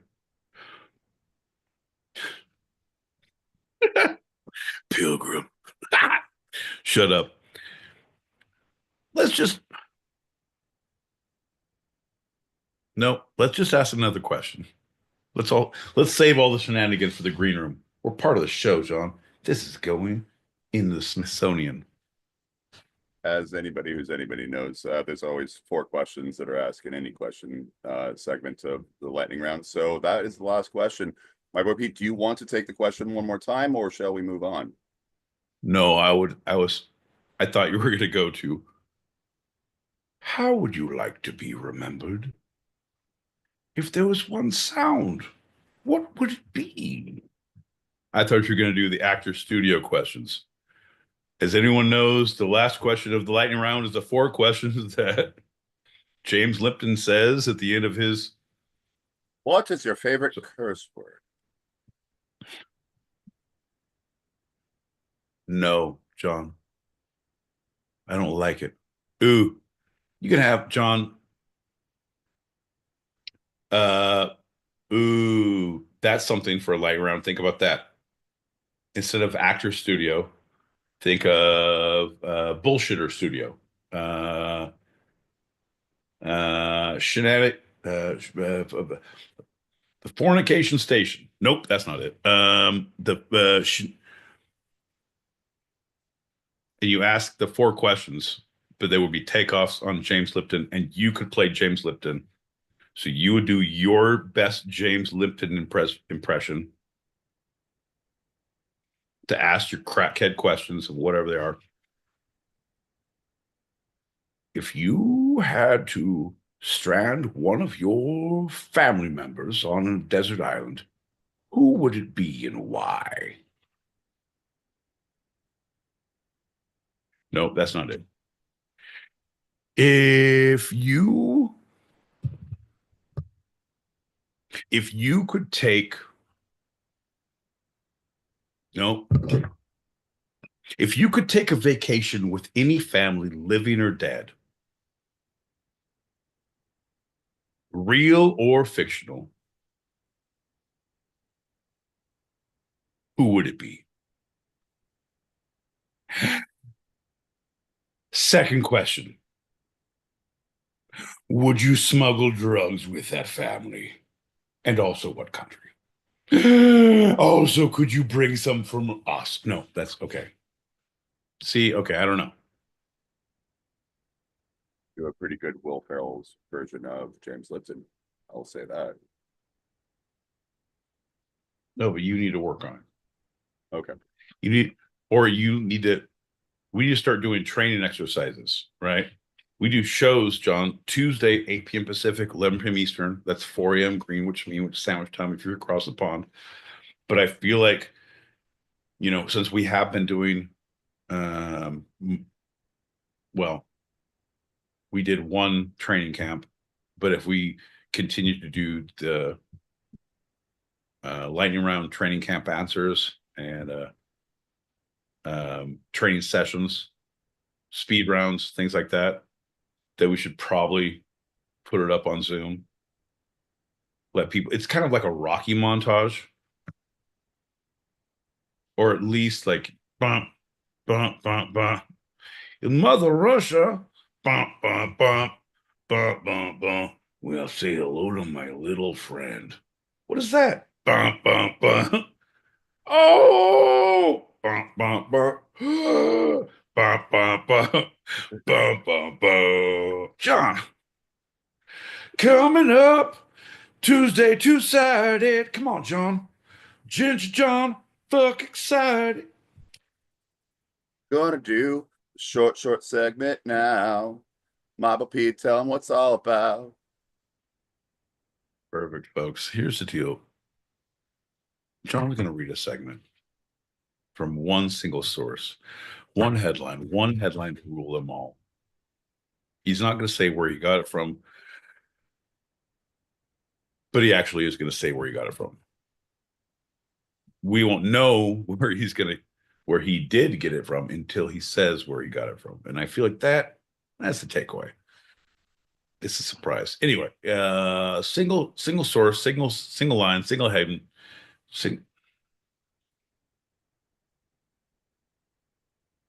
After that, he's going to set a timer for 5 minutes where we pick apart his selection, his one quote.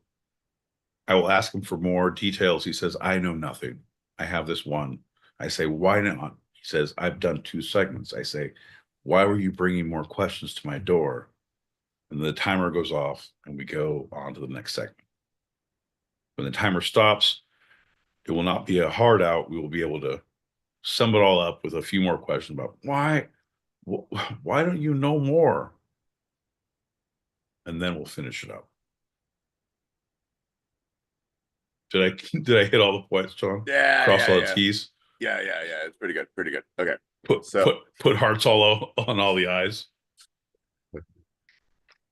So this is called ready, my Bo Pete? Oh, I'm so ready. Like you think I'm not. I am. I just appear not. They say least appearance of readiness. They say your go bag looks unprepared. Sorry. This is the cover of Herb Alpert and the Tijuana Brass album Whipped Cream and Other Delights. Let's clarify this before we move on. You're about to read the verbiage from the album of Herb Alpert and the Tijuana Brass of Whipped Cream and Other Delights. Huh. No, okay. No, this is from Billboard. This is an article about that. This is an article. This is from Billboard. Okay. Okay, I thought you were reading for like this is the weirdest, like whipped cream and other delights. Like, hey folks, if you like this, then you'll love the other things. Okay, from Billboard. Honey, maybe some green peppers. Yeah, tangerine. Oh, baby. This guy. And go. All right, Billboard. As Herb Albert remembers it, he was in a recording studio one day in 1965 when the art director for A&M, the label Albert co-owned, showed him the photograph that would soon grace one of the most memorable LP covers of all time. My first reaction, holy shit, man, too racy, Albert says. Obviously, now it would hardly register, but at the time, I thought, wow, it's a little much. And I didn't know, quite frankly, whether it reflected the album, the music I was doing at the time. But we decided to go with it. Obviously, that was fortuitous. Ah, yes, fortuitous. End quote. We all know what that means. That means good. Good for me. Things are looking up. Fortuitous. My word of the day is fortuitous. Shit be poppin'. Fortuitous. Hey, man, I found a blunt that I thought I lost in my car. That was fortuitous.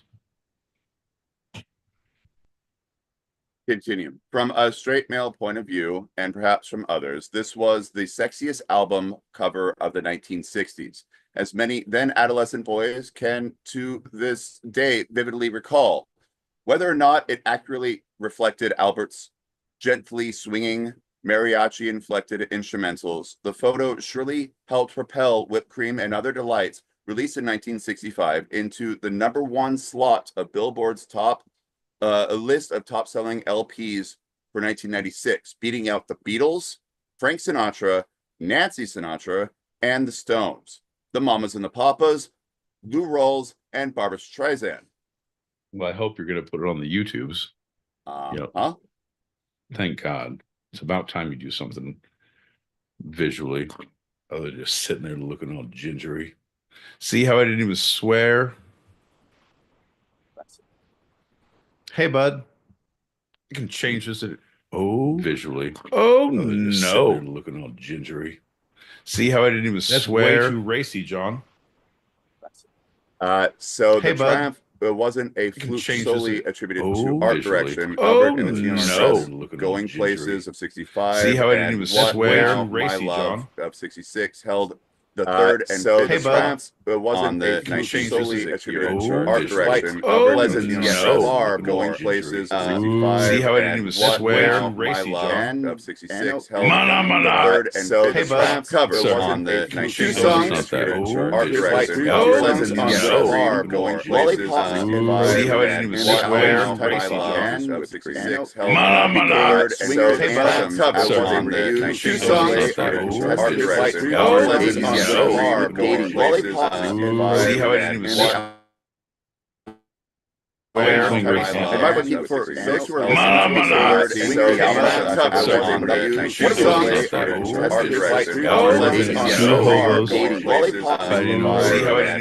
canned ham on train. Am I looking for six or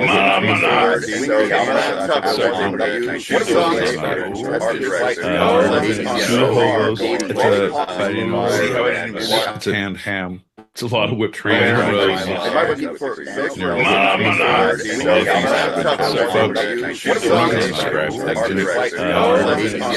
right. I'm gonna take hand on this one. It's a lot of whipped cream. You're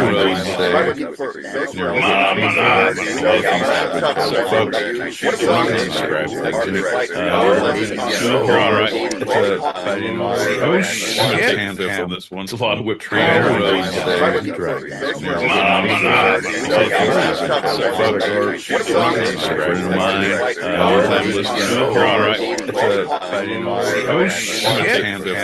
a lot of whipped cream. Hey,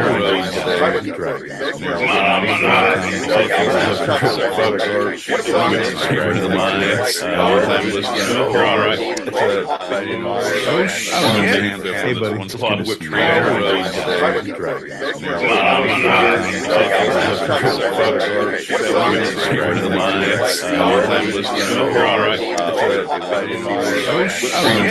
Hey, buddy. It's a lot of whipped cream.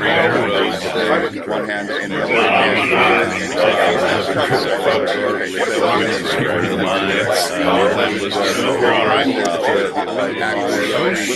in the other It's a lot of whipped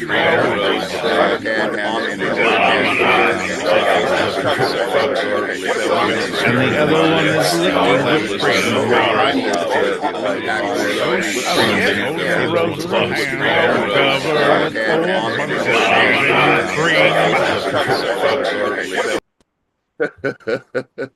So, bro, it's here's the deal. Like, I realize you look back in the in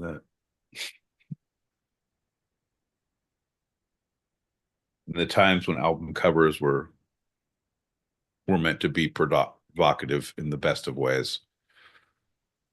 We've lost that the innocence, the good, the pearl clutching. There's no more pearl clutching. We've seen it all, John. We have internet porn. There's nothing we can't see. Do you remember the Lennon Yoko cover of Two Virgins? Wasn't that they were naked on the thing? They were holding hands, and it's the front and back, and it's the front and back of them. Yeah. So they had to put a brown paper bag over it in most places in the United States to avoid obscenity laws. I'll have you know, I buy the majority of my tangible media in brown paper bags, as I do my canned liquor. John, everything good in my life comes in a brown paper bag, and it's paid for in cash to a man you can't understand while not making eye contact. Hey, where did you get your wares today? From a swarthy man who was angry and didn't answer me because he was on his fucking phone in his ear. Angry. Everyone's angry when you're buying bagged items. Anything paper bagged, eye contact is rare. If you can buy a paper bagged item from someone who makes eye contact is friendly, that's your place. I highly recommend going there. Or if you've had like more than 3 places, fucking throw it out in the chat. Tell us, because that's a destination for vacations. We should all visit there and or think about moving. And send a video for confirmation to two-sidedpod@gmail.com. That's TWO sidedpod@gmail.com. Jesus Christ, John. I realize you're trying to get the email address out there, but you said send a video. Like, I would like proof of life. I need you to walk up to your home address and send me your home address. I want to see where your address is. If there's a gate code, I want to see the gate code on the video. Hey man, you think I'm playing? This is the short. The alarm went off. We're already. Oh, that's right. And that, folks, is what we think about that short. What was even the short? Don't worry about it. It was something that made you very uncomfortable, and you blocked it real quick. It's from 1965. Shh, quiet. Hey man. I believe in white picket fences, phenomena, and car in every driveway, phenomena, and families that are whole, and no one that hits their kids when they're bad, phenomena. Sorry, Dad, phenomena. Sexiest album cover of the 1960s. Oh man, it was 65. So there were so many years that other album covers could have tried to beat it, and they probably did. They didn't. Bro, I'm sorry. Didn't you're saying you're telling me that that's the from Billboard, and it's a recent article that's the sexiest album cover ever. That's what you're Of the saying. 1960s, the entire 1960s. decade. It came out in Oh, 65. yeah. So Oh, it's you're right like in the middle. People tried to beat it. Like, oh yeah, no. Okay. What other albums from 65 out? There's no sexy. There's no Right. sexy. Well, I mean, John Lennon, you get to see his, and like Yoko's Oh, you hair guys goes down a hey little bit. man, you want to see Zips it. John Lennon's dick? Roxy Music. What about Oh, but that's the half the wait.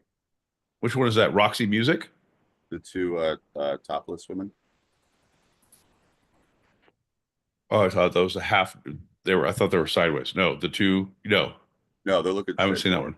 Yeah. No, I like Proof of Life. I like that. If they hold up a newspaper, Uh-huh. I'm a big fan of that. All right. As this has been a very long transition / end of the very short. Let's do our usual transition and have a shot and go into our final segment. My boy Pete. Jesus Christ, John, are we still doing this drinking thing? We're almost done. We're almost No, done. no. We're almost done I'm drinking. fine with it's the okay. No, I'm fine with the duration of the show. I thought I was your sponsor. We're both screwed. We have people to answer to. Cheers. Bink, bink, bink. Yeah. Because we're gonna talk about Windows 10. Goodbye. All right, we're done. You've been peacocked. Hey, bud, let me go ahead and you're doing it's your whole segment, yeah? Yeah, this is the serious segment. Is it a long one? It can be long or short, or yeah. Let's see how much you wrap up, and I'll fill in your blanks. Here's the deal, folks. We all came in at a certain point in life, but some of us remember the time when internet was coming up early, and Windows 10 was you've got mail. Am I right? Am I on the right track? Sure, yeah, keep going. And there's a voice of our generation. There's a specific sound. Is that correct? No, no, you're getting colder. All right, fair enough. And the sound of my retraction is silent because I think it's going to be pertinent. And if I'm totally off base, I'm going to fucking shoehorn it in and prove myself right. But John, tell us about Windows 10. Jesus Christ. Windows 10, for those who may not be aware, is an operating system for PCs, for non-Apple computers. It is the major one of that, though not the only one. Obviously, Linux is another major one. Outside of the Apple system. So from Microsoft, the creator of Windows, support for Windows 10 will end in October of 2025. After October 14th, 2025, Microsoft will no longer provide free software updates from Windows Update, technical assistance, or security fixes for Windows 10. Your PC will still work, but we recommend moving to Windows 11. Windows 11 offers a modern and efficient experience designed to meet current demands for heightened security. Yeah, that'll happen. So that's the announcement, and this is like a PSA, right? For those who have Windows 10 and have not received this information, there's a couple of things. So if you're responsible for one or more Windows 10 PCs that fail to update to Windows 11 compatibility, which means you cannot update your current physical computer to Windows 11, there's a couple of things you can do. Jesus Christ, Sean. Here's the deal, folks. I think, are you going to go through about your Windows 11, your Windows 9, your whatever? No, this is just No, five things you can do if your physical computer or computers that you're responsible for cannot update to Windows 11. 5 things. Right. And let's go ahead and sum those up. Like, I don't need to. You can go to 5 sentences. You can. Yep. Let's go through those 5 real sentences. quick. Yeah. Keep going those 5. What are the 5 things you can do if your shit won't update? John, go. Number 1, ignore the end of support deadline completely. Number 2, buy a new PC or rent a virtual PC. Number 3, ditch Windows completely. Linux is something I mentioned. Number 4, pay Microsoft for security updates. And number 5, upgrade your quote unquote incompatible hardware to Windows 11 through a little bit of not hacking, but what is it called? Like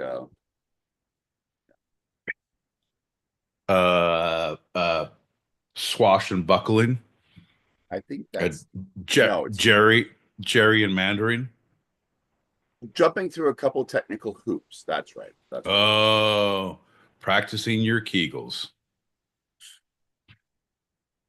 Hey, so here's what I'm going to tell you, John. Yeah. What you've been bitching about, you've been saying, oh, Windows 10. Like, yeah, bud, Windows 10. That was like 1990. Like, it was like ridiculous. And I don't know if there's any correlation, right? But Elward. Elward? Oh no, I'm saying, John, hear me out. Follow me. Yeah? Yeah. Your technology you're pissed about that's so old is so old. How old is it? Well, they're so sure about clearing the board of all this old ass technology that Elward Edwards, the voice of AOL, mysteriously passed away. That you've got mail. Yeah, I know what you're talking about, but goodbye. Why? Yeah. At the young age of 74, John, right now, we're pretty sure it's a hit from Windows 10. They're clearing the board, John. I've seen it on so many spy movies, and now they're out to get everyone who was associated. Anyone who's compatible with that OS, they're fucking being wiped out. Jesus Christ, John, you better watch your back. What I would do if I were you, I would keep living the life you were still living because you are ridiculously not updating. Keep doing that. You're safe. One of the 5 options, right? Just ignore the deadline. It will still Jesus work. Christ. It just won't be, connected. Oh yeah. That's what I did for my my parole hearing, John. Look at me now. Broadcasting on a Tuesday night, 8 p.m. Pacific, 11 p.m. Eastern. That's 4 a.m. Greenwich Meanwich Sandwich time on Wednesday mornings. If you happen to be across the pond from a traveling band. No, that's not it, John. I was just going to say an audio thing. We're too far gone. They're never going to believe that we're in witness protection at this point, except for the outfits and the settings. Yeah. And the behavior. And the conversation. And the shifty eyes. I'm just here for the conversation. I'm here for the code names. The sources for this episode of Two-Sided have been first segment, Penn Today and The New Yorker. Second segment, Microsoft, zdnet.com and 10forums.com. And the short segment, Billboard. So my episode was brought to you by Penn Today, Teller Tomorrow, and XYZ, What a Great Album, Do Re Mi. And also, hey man, it's pretty good to catch up with you, John. I just wanted to say, from all of us over here on the West Coast to all of you over there on the East Coast, We think your city smells.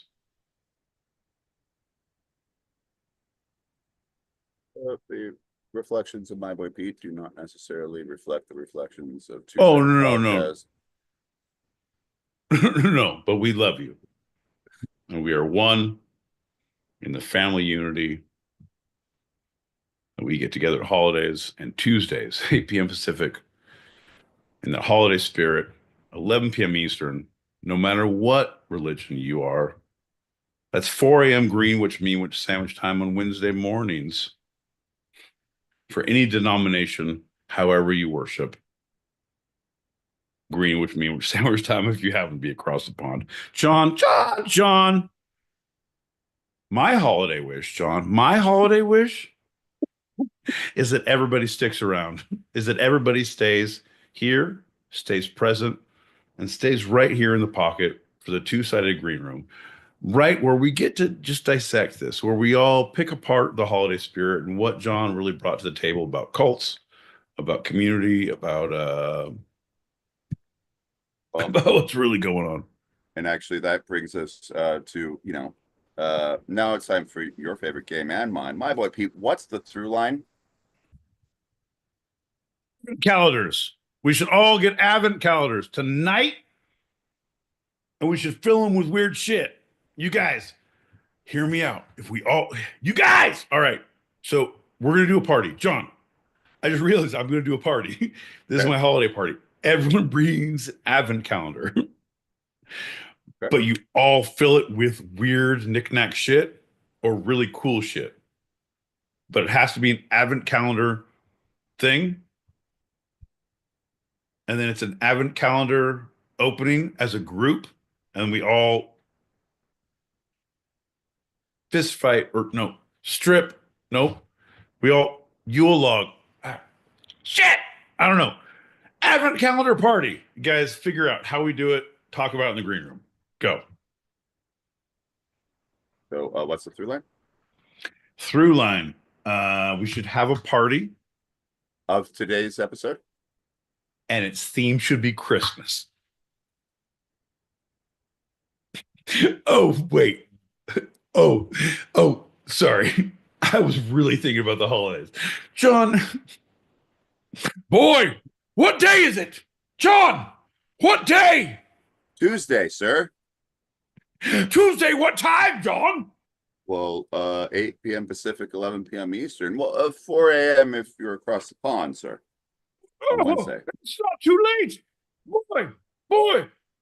Here, go get them some Greenwich sandwich times for all of the zones. Merry Christmas and a good tuppence to you. I don't even know what that means, but I feel like we're all going to eat this holiday season. So what's our first segment? Cults. Second, Part two. Cult. Why has it got to be part two? Cults part two. Second, whipped cream. And other delights. Other delights. Hey man, everybody needs a herb in their life. When I talk about my plug from Tijuana, I'm talking about Herb and his brass delights. Jesus Christ, man. Where is this shit coming from? All right. And 3. The one we just talked about. But I want no, I'm with it. But I want to know your words. I want how you classify cults. Part 2. Yep. The cover okay. Is that how you're actually going to say it? Cults part 2. Yeah, are you just going to say it's cults with an exclamation mark. So it's cults part 2. Okay. The cover of Herb Albert and Tijuana Brass whipped cream and other delights. That's the name of the thing. Okay, go ahead. Mm-hmm. I don't always name it after the article, my boy Pete. Then, I know you wanted me to do that. That one's my name. But yes, but that is the name of my segment. Yes. Okay, if you're asking me for a through line, I need to know how you title them, because you can't be like, well, I call it the old camp story down at the old riverbed. Bro, come on. Okay, one more time. Cults, part 2. Yep. Herb Alpert's and the Tijuana Brass whipped cream and other delights cover. Part 3. Okay. Windows 10. Why does it smell like a strip club in here?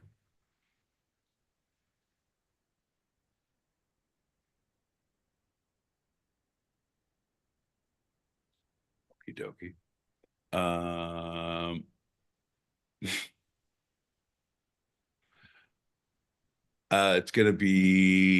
It's gonna be good. Good people can lead. Good. It takes a.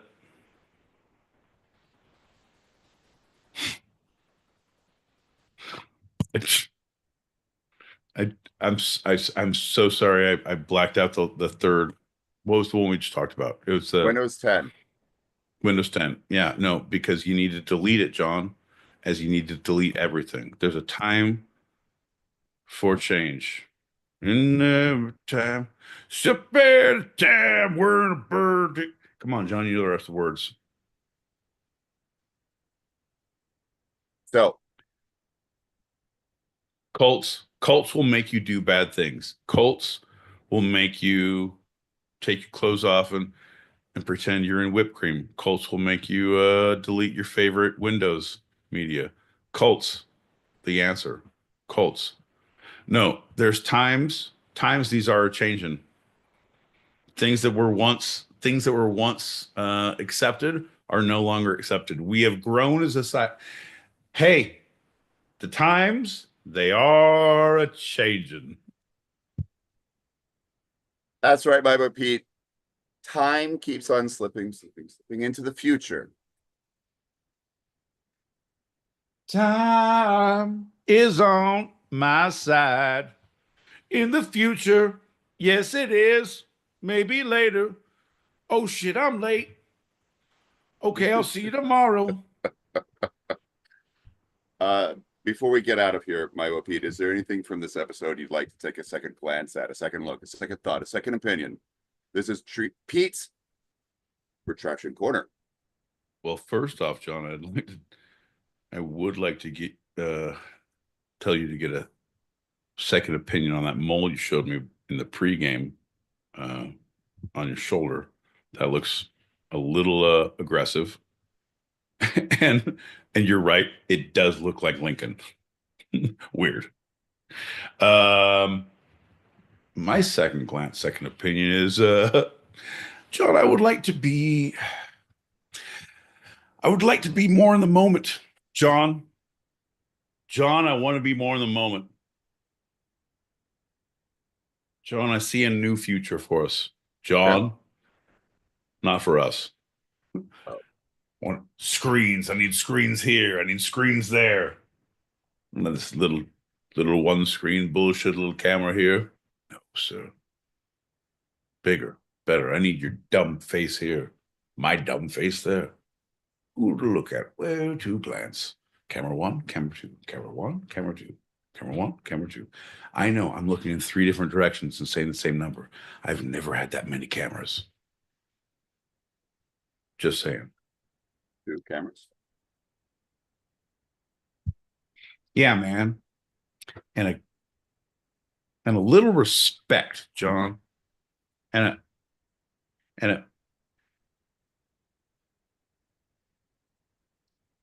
a new blazer.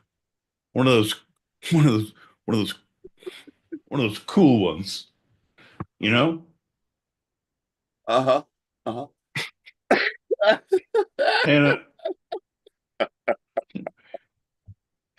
And some bandanas to put around my neck. They're like, oh shit. Who's that? Look at all the bandanas and fucking wrist bracelets. Oh, look at that. Well, thanks for listening, everybody. We have our open chat show continuing for those listening live on the Stereo app or watching on YouTube. So if you are here now, regardless of any platform, stick around. And if you are hearing this show later and want to join us in the green room for after show wind downs or want to throw some topics out there, email twosidedpod@gmail.com. That's TWO sidedpod@gmail.com. Cheers, brother. Because that's a wrap for tonight. Cheers, buddy. Look out.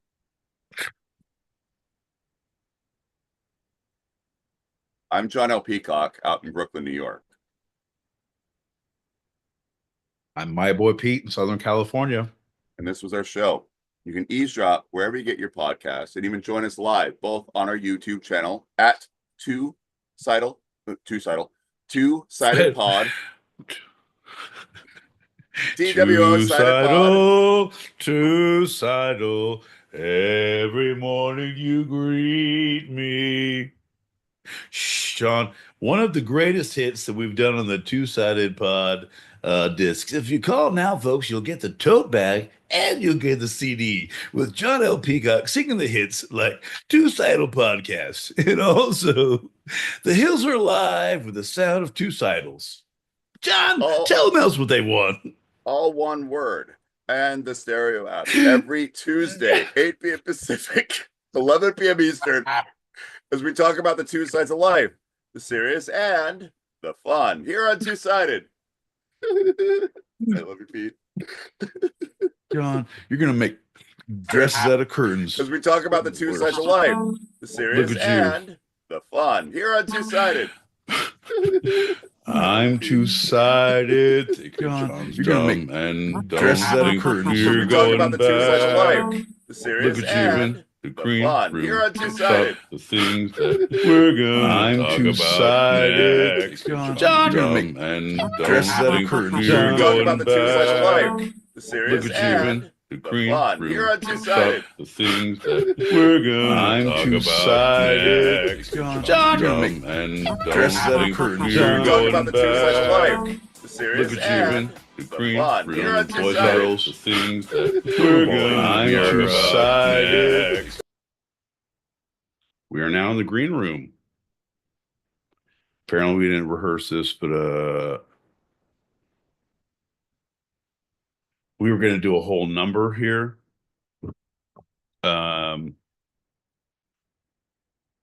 John's going to sing good night. Good night. The sun has gone to bed. And so must Ginger's. John, are you still there? I came in hot, as I do. Folks, ladies and gentlemen, boys and girls, children of all ages, we are the Two-Sided Pod. We are here every Tuesday, 8 p.m. Pacific, 11 p.m. Eastern. That's 4 a.m. Greenwich Mean Sandwich Time on Wednesdays, if you happen to be across the pond. And we are now in the green room. The green room is where all bets are off. Well, John L. Peacock is in the audience. John L. Peacock is now doing his obligatory bullshit messages that we should not play, that we're all angry about. He's wasting our time and yours. Ours, I mean the royal we, and yours, the royal you. Come on, we're all one in this. It's the bot. John! Come on, bud. The worst. My Christmas wish is that John would just keep being the best John that he is.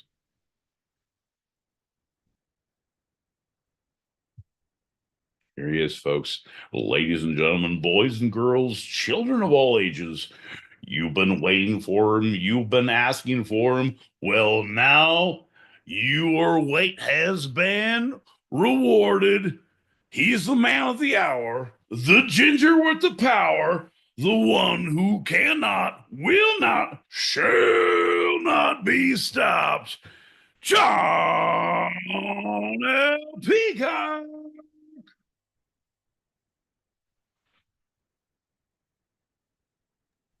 Yeah. Hey, guys.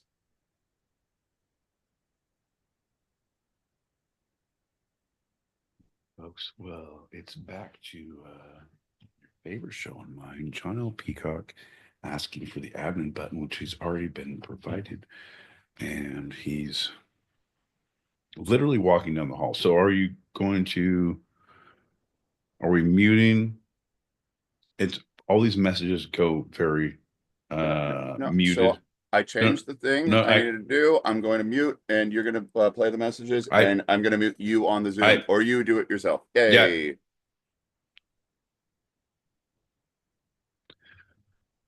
Yeah. Yep. New year, same problems.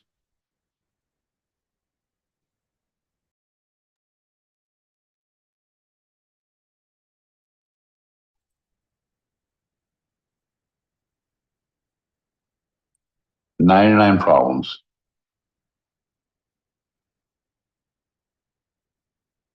Dawn, are we good? Yeah, we good.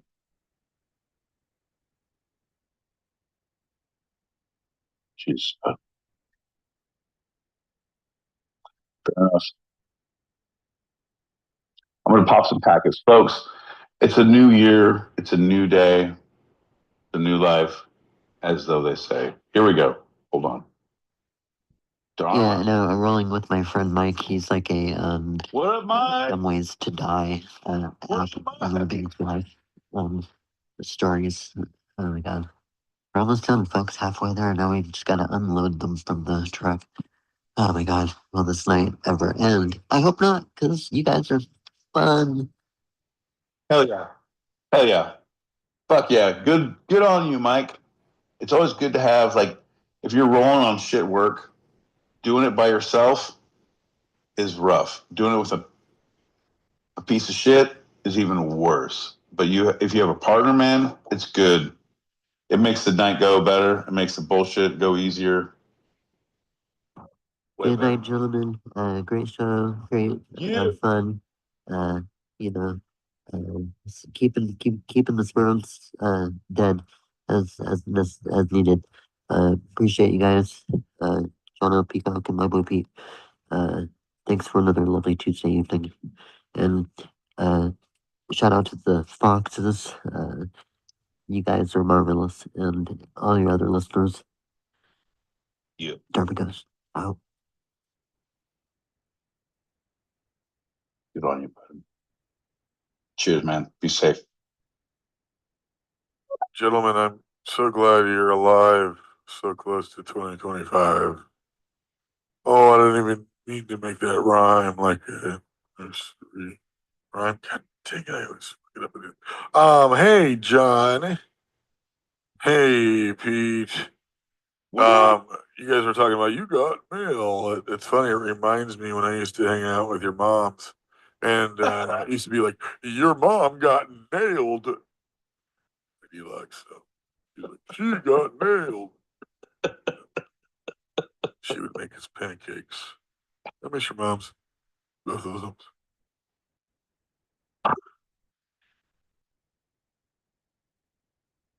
Fucking guy, dude. That's great. I feel like we've gotten drunk together. By the way, this isn't deluxe. This is dub. Dub. Hey, boom, boom, boom, boom, boom, boom, dub. Boom, boom, Hold up. boom, boom, boom, dub. Okay. Is that why I'm feeling that way, or what are you doing? That's why I feel like I know you, man. What's happening? John just sneaks in to the manufacturers and turns the clock back 12 hours every day at midnight. They'll never know, John. Why is my child that was 3 all of a sudden graduating college? Something's weird here. Bro, right? Why is my bar mitzvah happening for my unborn child that I have 2 years ago? Right? Why is it that I have arthritis in my left eyeball when I started here when I was 14? Right? Motherfucking deluxe. Motherfucker. John, are you back? Because I feel like we're going to be echoing. Oh, you know what? We're on the fucking stereos. It's fine. Anyone who's on the YouTube, mea culpa. You can put all of your hate mail into at two-sidedpod at gmail.com. That's TWO sidedpod at gmail.com. Tell John his audio is fucked. I digress. Deluxe. anyone on the stereo streets, if you guys are the YouTube, well, oof, man. At what motherfucking point did we start? I'm making sounds when I stand up now. Like, yeah, not the drunk sounds, like the puke sounds. Like, it's some bullshit. Like the things, like, why is, things are starting to hurt. Like, right? I'm starting to get all of these paternity suits. And I was like, well, I lived in Kentucky at the time, statute of limitations. I don't know if that's a thing, but shout out to Kentucky. Deluxe, man, I fucking love you. Where you been? Where you been all my life? I'm about to do a shot for you. I already got my Avid calendar. Is my dead grandmother's teeth weird enough? If not, I have a frozen lizard because it's so cold. There's a frozen lizard in there. No, man. I put Windows 10 in there too. It was just for drunk. I was gonna say if you hit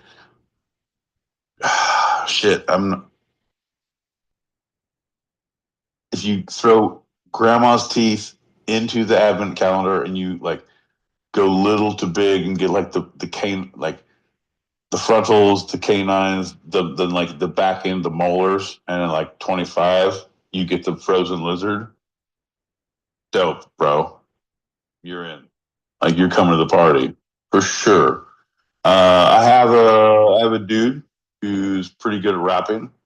I mean, if you're in the area, you're coming to the party, bring the fucking thing. Custom's gonna be a bitch with human teeth and a lizard. I don't know, man. Are you gonna drive in? I think you should drive in. I'm gonna ask you to drive in because I'm gonna need you to bring some other things. Tell me where you're located. I'm gonna tell you what I need. It's gonna be from a variety of restaurants and or drug dealers. State lines mean nothing if you're in a car. That's what we learned in fucking Eagle Scouts, you guys.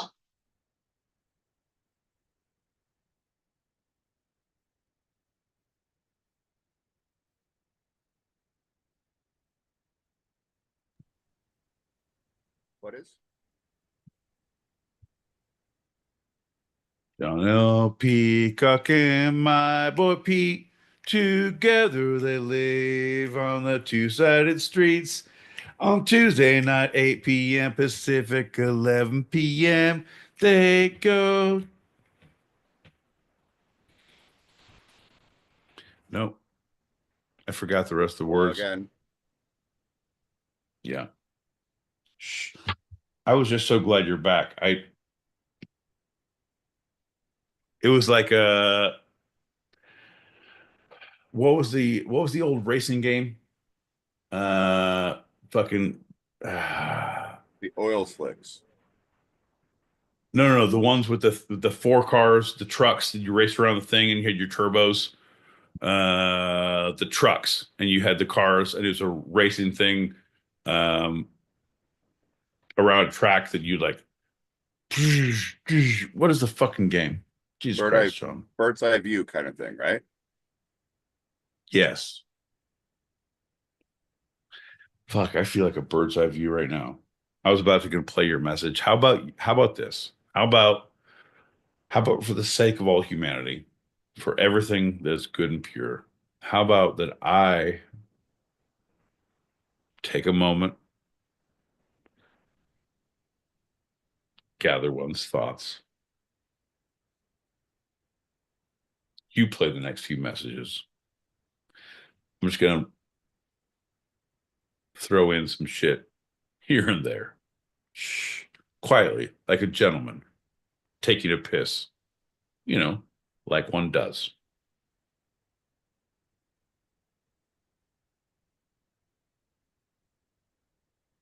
My son has gone to That and so must I. Got there. See?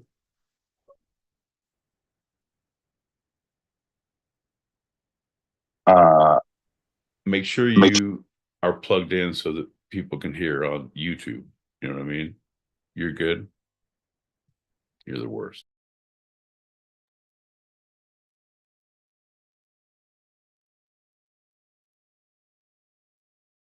You've seen the new season of Slow Horses? Wow.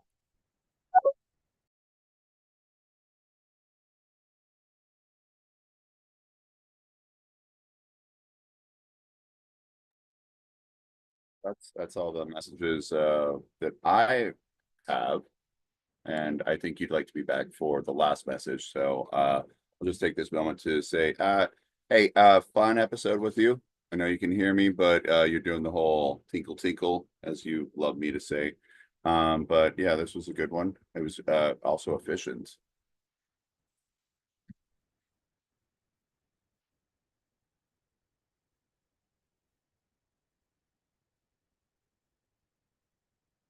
And the sound effects of two-sided pods green room have been brought to you by our sponsor. What's his professional name?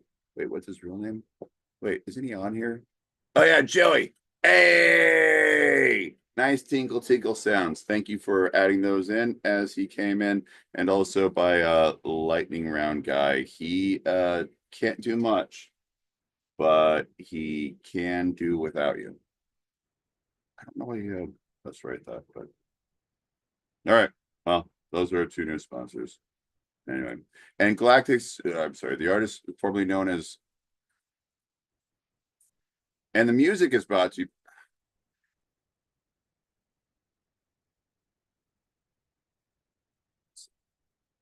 If I don't have a script, my boy Pete, I have a hard time. You know what I mean?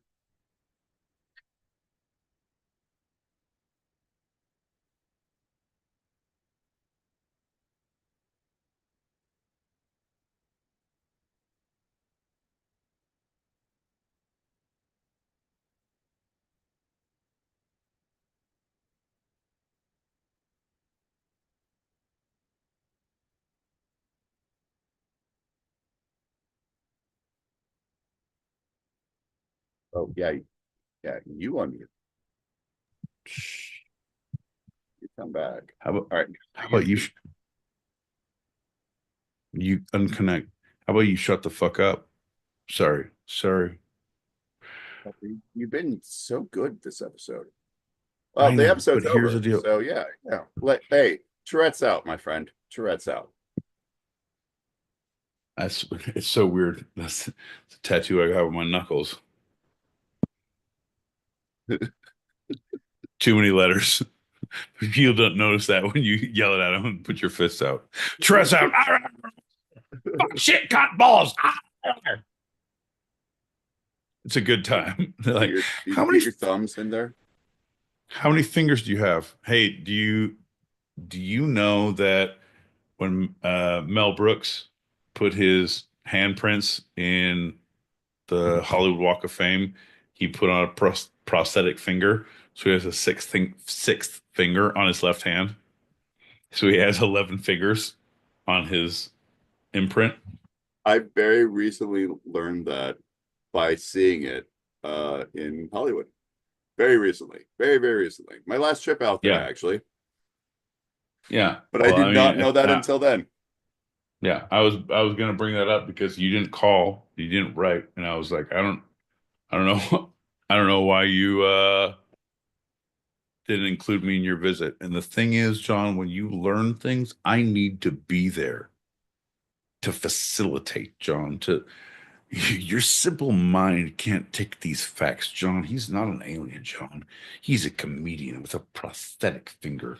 John, say the words with me. Comedian. Yeah, I get it. You don't understand. Comedian, prosthetic finger. Let me be your Sherpa for your journey in whatever, man. I'll carry a bag. Let me come with you. Have you ever, I'm bored with this shit. Michael Pete, have you ever been to the Viper Room? Michael Pete, have you ever Yeah. been to the alley outside the Viper Room? Yes, I have. I have on purpose been. It is actually, it is a thing. People do drugs there. Like it was a thing. Like, oh, it's you go to.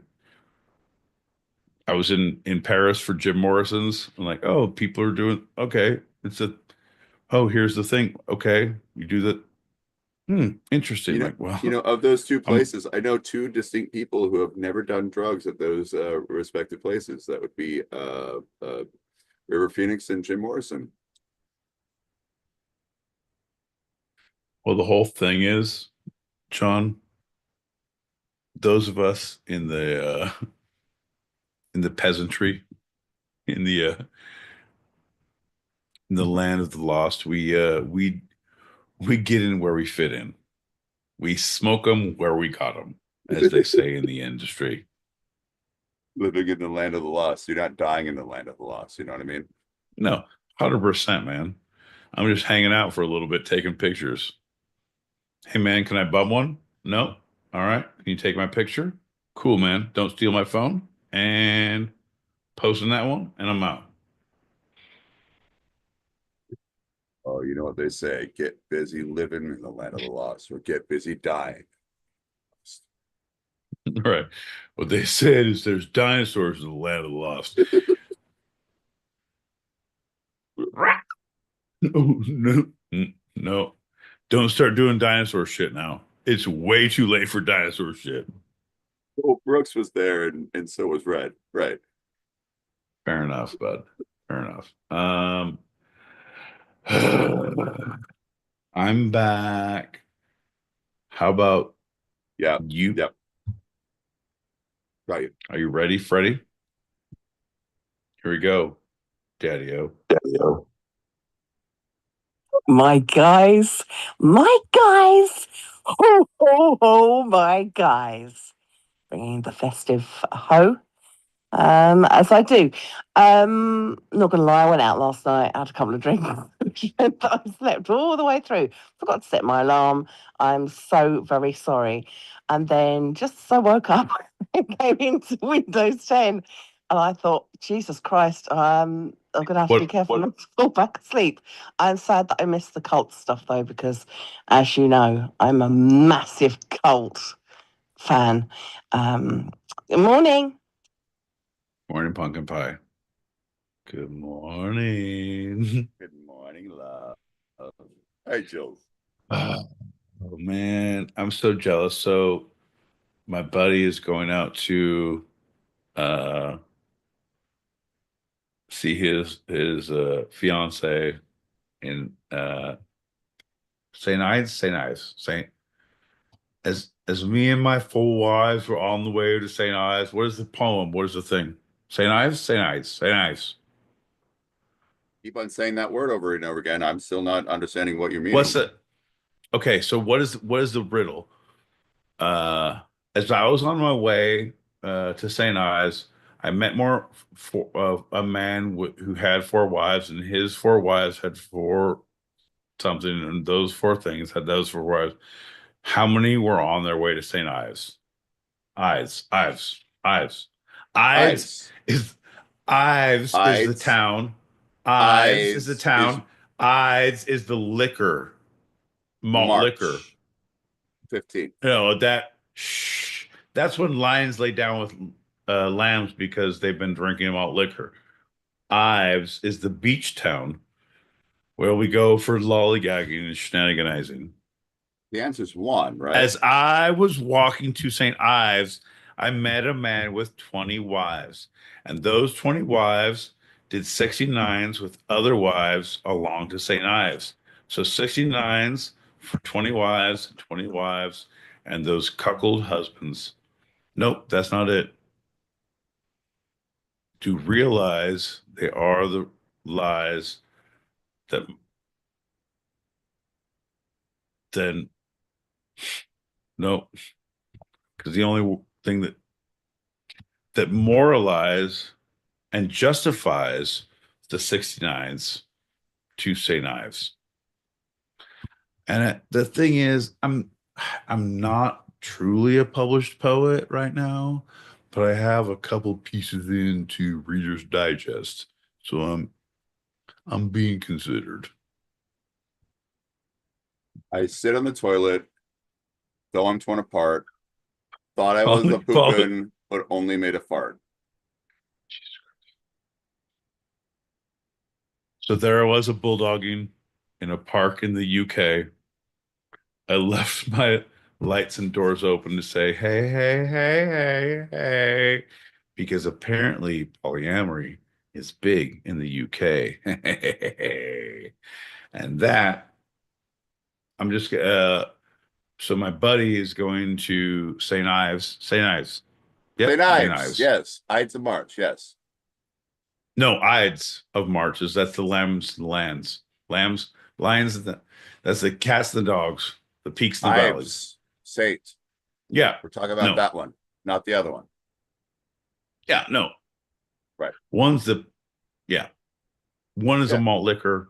What? In a town. Who? And the other is a when? Lambs and Lions and the Pico and the DeGaio. John, we're all on the same page. The through line is my buddy is going to the UK and I am watching his dogs.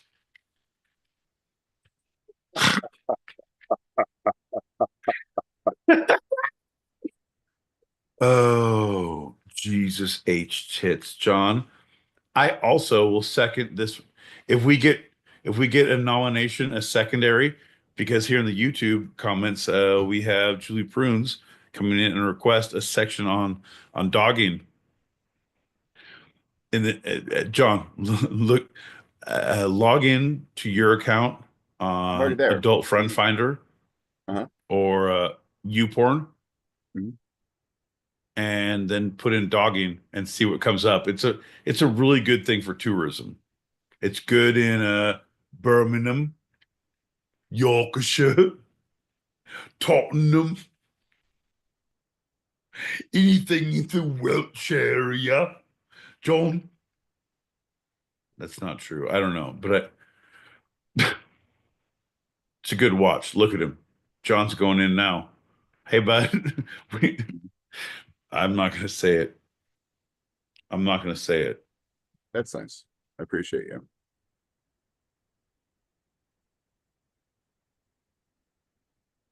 Huh. All right. No, I see it. I see it. No, it's great because John L. Peacock, I know, John, I know you're scrolling through and you're typing things out and you're trying your best to be the radio host who's a silent mute. It's the Helen Keller version of podcasting. John L. Peacock does a TED Talk on how to Helen Keller your way through podcasting. You don't talk or hear, you just kind of look off into the distance and type into things and hold your breath as you try to figure out your technology and your ability to pull things up. What is a non-silent mute? So it's going to be a silent mute? Here's the deal. A not silent mute is one who pulled themselves up by their bootstraps, John. They're the ones who have the books written about them. They sense I believe, you know what? I have a specific example. I'm going to defend this one. Ready? Here's a little rope. Oh no, John. A little movie from 1991 known as Blind Fury.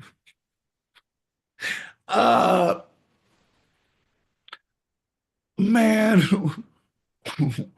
got fucked up by some strafing in Vietnam. Barely made it out alive. Couldn't hear, see, or speak, John. He had to learn by touch and feel and no communication, John.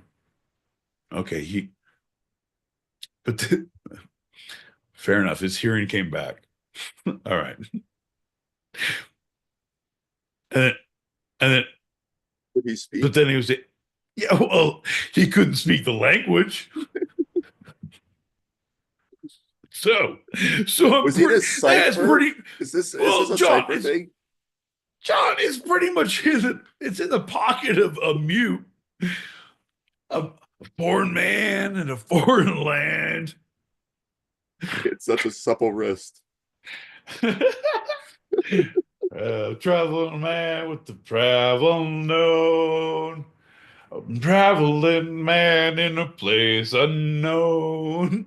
Come on, John, you know the rest of the words, you mother father. How does he do it? I don't know. All right. Pop quiz, mother trucker. If you were a Lilliputian right now, how would you react to this question? I believe that everything should be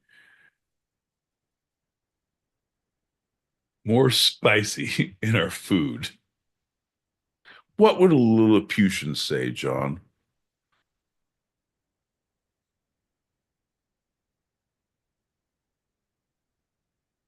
All right, folks, you heard it here first.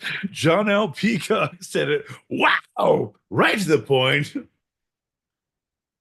That's right, folks. Those Lilla people got it Lilla right. Spicy, okay, all right, all night. John, we got a few more messages, and John, I'm not afraid to play them. I'm afraid of what might happen if I don't. Not to the world, but to my soul. Why? Because it's burning for another message, John. Here we're going to play another message from your friend of mine, Julie Prunes, from across the pond. Julie Prunes. Actually, we go to a section on dogging, which is one of Britain's favourite pastimes. I don't think it's a thing in the US, but it's very, very popular. There's a very, very popular dogging site fairly close to where I live. And it's also given me inspiration for, do you remember, who could forget when I did Two-Sided Pod, an erotic novel? Well, it's a bit like, the famous 5 books, 5 go fishing or whatever. I think it's gonna be go dogging. I think I'm going to start writing that today. All right, Jules, here's the deal. What I need, Jules, what I need from you is when we come to stay at Christmas, I'm going to need to borrow your car. I mean, I'm going to say for the evening, but if everything goes correct, it's going to be for the night. Anyway, John, what else? What would you if you could do the two-sided pod on dogging, and would it be you'd go culinary, right? You'd go what? And you'd be funny? No, you wouldn't be funny. You'd go straight. I was like, spotted dick? No. Would you go broad culinary delights? Or would you direct? Like blood sausage? I would dig into going. See, but that's in the same vein. So you're going to go deep and deeper. You're going to go proof in the pudding. You're going to go side to side. Like there's going to be no respite from your recourse. Like it's going to be a lot to deal with. Okay. I like where your head's at, John. I like the no nonsense attitude, the realization that none shall pass, and that we're all going to pay from here on in. I like that, John. I like that a lot. I've understood my butt, Pete, over the well over 3.5 years, inching towards 4 years. God help us all, of this podcast, that my lane, which I should always say in my lane is not to be funny. It's to be straightforward. It's a dig deep. It's to get right in there. It's to really mine the topic. Oh, yeah, as hard as I can. But I realize that you have misconstrued and mislaid and misunderstood your whole premise thus far. If you really think that we're a deep diving news duo who's going to get to the bottom of it and then make it funny. We are not going to the bottom of anything. Here's a topic, here's the things, and we're going to make it perfect. Oh, you're right. Like literally, John,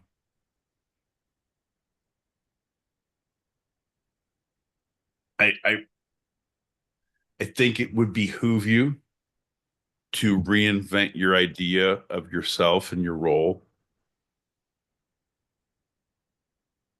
because what you say, I'm the research question reader writer. Once the interns come on board, once the Cal Grant Fund is coming and the NYC .edu, I'm not even sure what you're doing with that, but when it comes through and we get those interns, John, they're going to be doing that work, right? What you need time to stretch your acting ability, right? There you go. There you go. Look, it's not that your t-shirt's too small. It's that your ideas are too little, John. This one wasn't given to me. It was no. It was thrust upon me. Thrust. I'm going to send you a Hallmark card.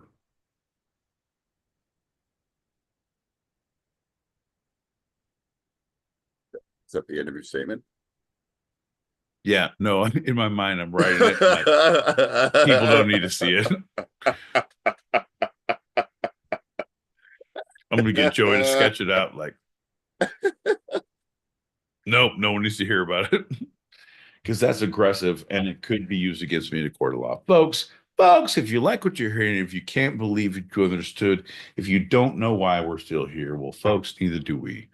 We are the Two-Sided Pod. We are here every Tuesday, 8 p.m. Pacific, 11 p.m. Eastern. That's right, John. It's 4 a.m. Greenwich Mean Sandwich time across the pond somewhere in the UK on Wednesdays, if you happen to be awake. Right, John? I get distracted in the moment of my own sense. I'm like a dog in a dog park, right?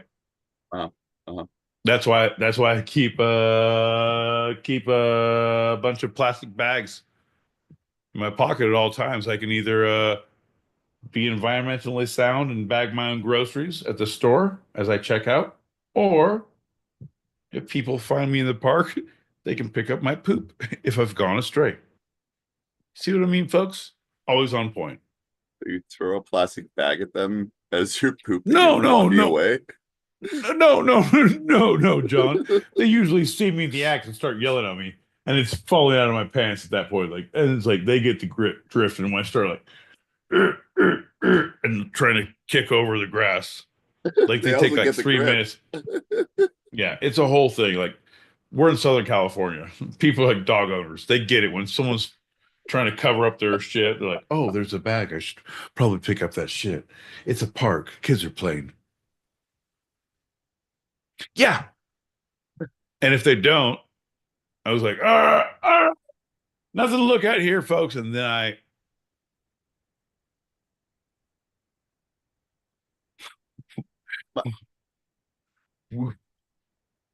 will sulk away in a serpentine fashion so they can't hit me with their withering glances.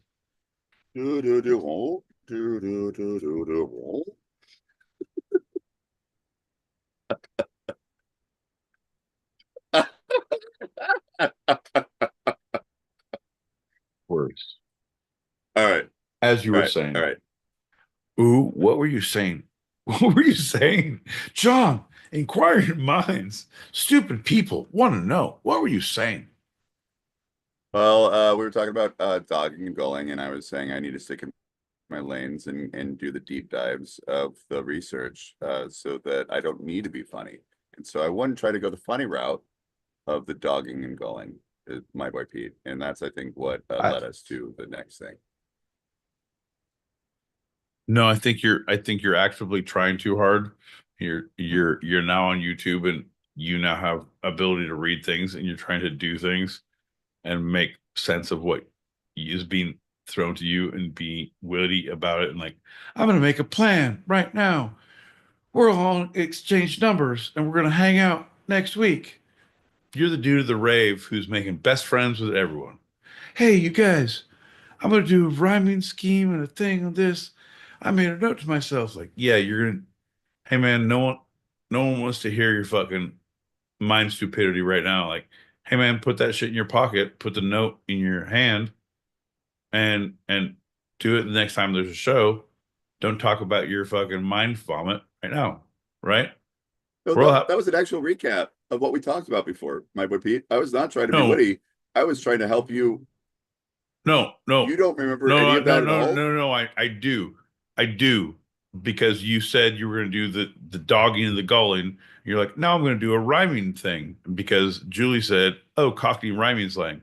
Because now you're like, back to it, like, no, John, move on. We're past this. You think I don't know. I'm sorry, I'm not sure what you're talking about. I was just saying, before we were talking about her suggestion of dogging because she wants to hear my section of gulling. And you said, oh, if you do what that, the fuck? I wonder John, what route you John, go. John, if you go the funny. John, Jesus Christ. Take a breath and listen to yourself. Well, she wanted to hear about my dogging, but I was going to talk about John. Yes. You need to realize the words that you're saying. Well, I was going to talk about skeet, but then do you understand? Yes, I do. Yes, we had this conversation. You thought that, okay, well, will he go the funny route? No, he'll just go the straightforward route. And I said, well, that's right. Over the 3.5+ years of this podcast, I've realized my lane is to not go funny and just more straight. Do you not remember any of this conversation? No, I actively do, and I didn't say you were going to go funny. I said, oh, you're going to do the two sides of it. So the thing is, oh, you're going to do dogging and gulling because you're right on the cusp. You're going to do two things in the same subject matter instead of the yin and the yang. John, I need you to be the best person that you're ever going to be. I need you to take a breath. I mean, whenever you have time, right? And realize, yeah, I'm notorious for not keeping a through line, but you are notorious for not listening. And now it's one of those hyper specific moments where I was like, oh, no, I feel like I'm 100% sober coming in into my parents like, are you smoking weed? Like, no, I'm good. I remember everything I just said. And it was like, oh no, John is wrong about this, and this. And he's very specific. And it's not the topic of the conversation. So I'm saying, hey, John, hey, bud, dogging or gulling? Nobody wants you here to justify the continuities and the deviations between at this point off your dome, right? It's not the worst 8 Mile we've ever seen, right? Everyone needs you to put that in your pocket. I need you to put that in your pocket. I'm going to talk for the people. All of those ideas right here, right? Research them. Think about it. Think about what you're saying. Think about what you're doing. Think about how it's coming out. Well, if I was going to rhyme and think about shut your fuck. You don't even. Well, do you not remember? But hey, bud. Clap once, clap twice, and everybody's quiet, right? When the hand goes up, John L. Peacock shuts his fucking mouth. It's a kindergarten teacher on Tuesdays, 8 p.m. Pacific, 11 p.m. Eastern. That's right, folks. I didn't get my credential, but I fucking trained John. That's 4 a.m. Greenwich Sandwich time if you're across a pond. Wednesday mornings. God helps you if you're awake. God bless you if you're not. John, we can't wait to hear about your dogging episode or your gulling follow-up. But until that time, shut your fucking dome. No, I don't even believe in drinking anymore. I just believe in me. But actually, I will. I will do one shot that I have poured. I will smoke a joint. I will yell about a few other things.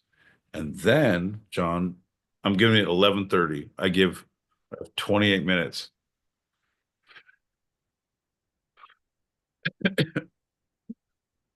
And I'm going to have to exit out of this meeting because it's now being recorded.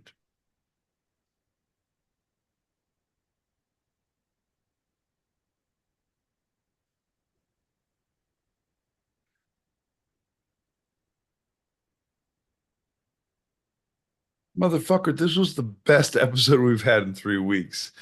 You realize we have no, shut the friend. fuck up. John, shut the fuck up. I'm like a goddamn butterfly coming out of a goddamn cocoon. I was a little silkworm before. I was marinating for 3 weeks. I had a rough time, bud. And all of a sudden, oh, he has a good show. Oh, turns out, he gets his groove back. He fucking bends it like a peacock. I don't know. Whatever. Fuck. He barely even said fucking swear words. Ah. Oh, let's hit record now. Oh, yeah. This is what the people will see. When the Smithsonian comes a calling, you better have good footage. You take two. Let's all, folks, can we go back to one? John, we're going to go back to one. Back to one. And all right, 3, 2, 1. All right, John. All right, in character. Yeah. All right, John. When Smithsonian starts calling, you better have good footage of a bucket of plenty, John. Here's to you, and here's to our legacy. Is that a thing? I don't know, man. Doesn't matter. Bink, bink, bink. No. A bunga.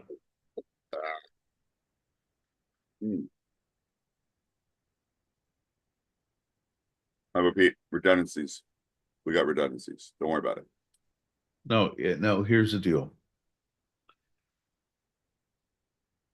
I'm so glad you have those set up because right now, I'm not sure I can trust you. And if I knew that it was just you and me, you would most likely end up having an accident. But if there's letters going to be sent, if there's other people taking over, you know what I mean, John. Hey, we'll just work it out, figure out what those redundancies are. You know what I mean? I do. I create other redundancies so I don't become one. Teamwork, bud. Teamwork. I'm going to need a list of your passwords, your schedule, your gym that you visit, or at least pay the fees to, and your mother's maiden name. Fine with that, but I'm wondering, why are you taking my shawl? Well, my pillow was way too dirty.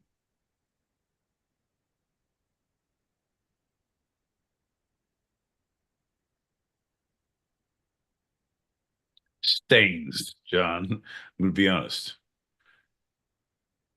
My pillow had stains. We will take my shawl instead. What'd you say? 30 after? All right. Yeah, I could do another 25 minutes, but I gotta I get out. can do Benji it. needs some sleep. Hey, man. Hey, bud. Right here. I'm the captain now for the next 24 minutes. That's right, folks. It's a goddamn telethon. The people are at the call lines. The phone lines are open for the next 24 minutes. You two can make a difference in the life of a stupid fucking John. Shh, John, don't curse. It's for the children. That's right, folks. For the next, oh no, lordy lord, for the next 23 minutes, you two can make a difference in the life of a North American living child. Specifically, one residing in Brooklyn. Specifically, one resided in New York. Specifically at the address 38427, 4th floor. John. Allegedly. Come on. Password is Gigertown. Stacy. Go. Stacy sent you. We'll get you past the bouncer. Is Stacy still working there? Sorry, it's for the holidays. Ho.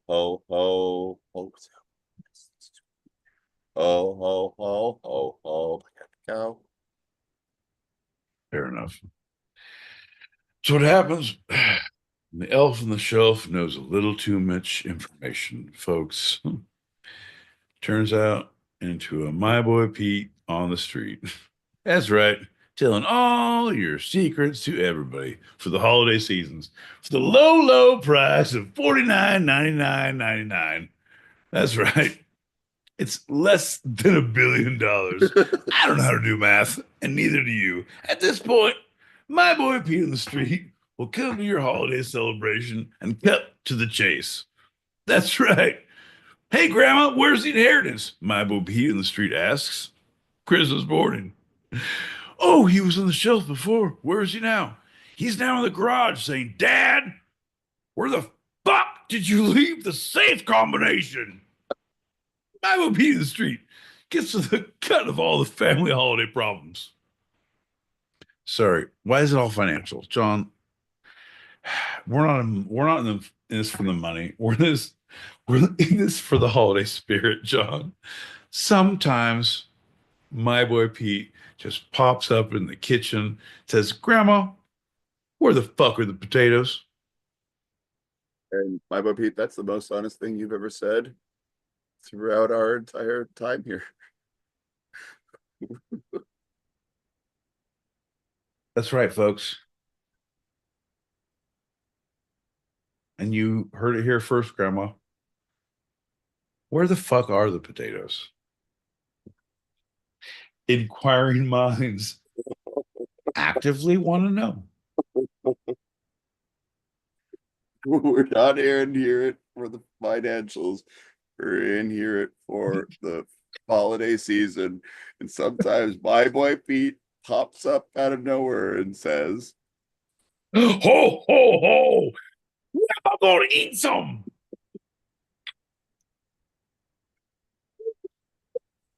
I'm just saying,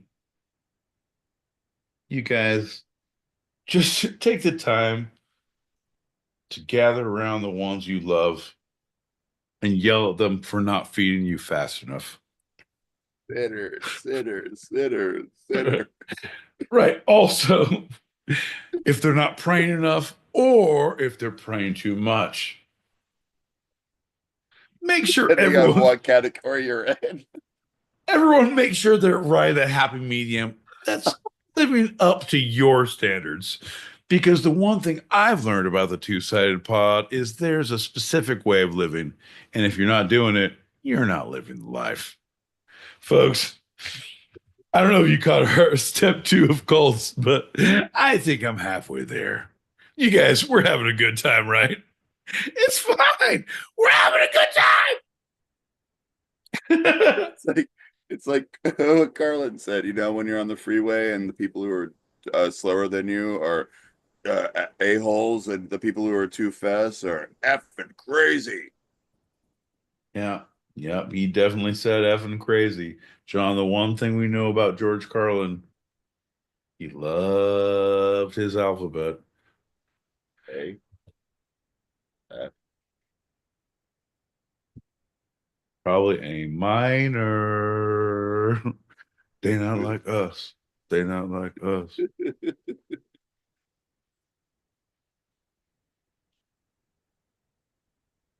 Oh, yeah. Yeah. Yeah, the masculine man. Oh, where have you been? How have you come here? Do everybody listen to me now, hear me now, believe me later. This is our good friend, your friend and mine. Oh, he one of the best guys ever.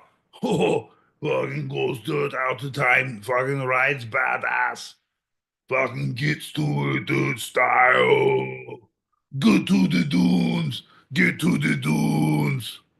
Fuck yeah. Oh, sorry. Here, play his message. Here we go. Yeah. Pillowhead stains.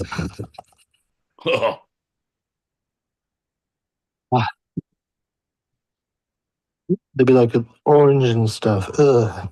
Orange pillowhead stains. Why they sleep on those? Look at those horrible pillow stains. John had a dog. He loved it so much he named it Stains. He'd come home every day, he would yell, "Come, Stains! Come, Stains!" Sometimes the dog would sleep and he would go into his bedroom, and there on his pillow, what would he see? Stains on his pillow. Ha! It's generally sad. That's the only takeaway from the film Captain Phillips.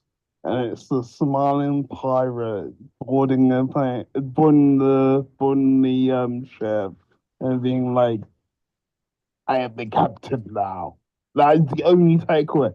Someone give me another scene from fucking Captain Phillips. I swear to God, there's nothing to do. No, honey, everything's fine. I'm gonna be out of radio contact for a few days. It's not okay, honey.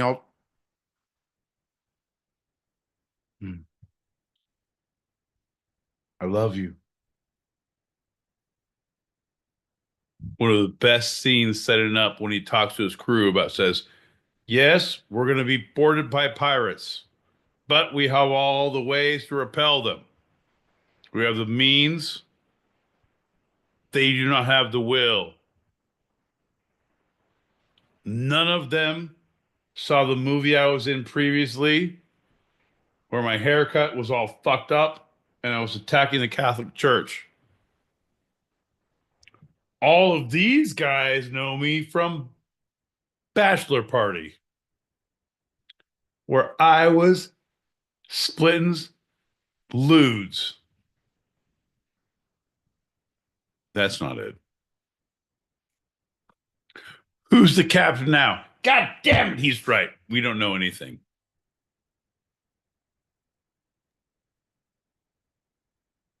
Fuck my life. I'm so heartbroken. My stupid,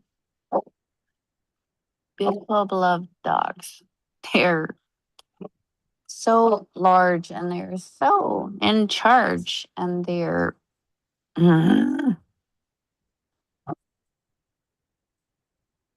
they make it hard to talk to people. Love them. They're dope.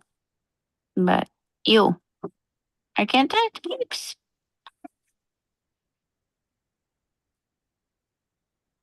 All right. First off, let's clarify, quantify, qualify, John. Yeah. Yeah. First off, I heard one big dog. There could have been two. They could have been talking in a symbiosis, but there was a little yapper. That's my favorite. That one. He was probably the angriest. He was probably the boss. I'm just saying. Knowing dogs, like one of the big boys, like they're the lovers, the little ones, like he's running house. But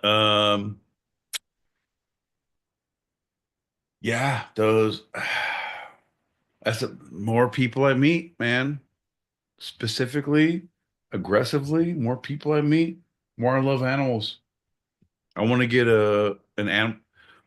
I want to be. I would like my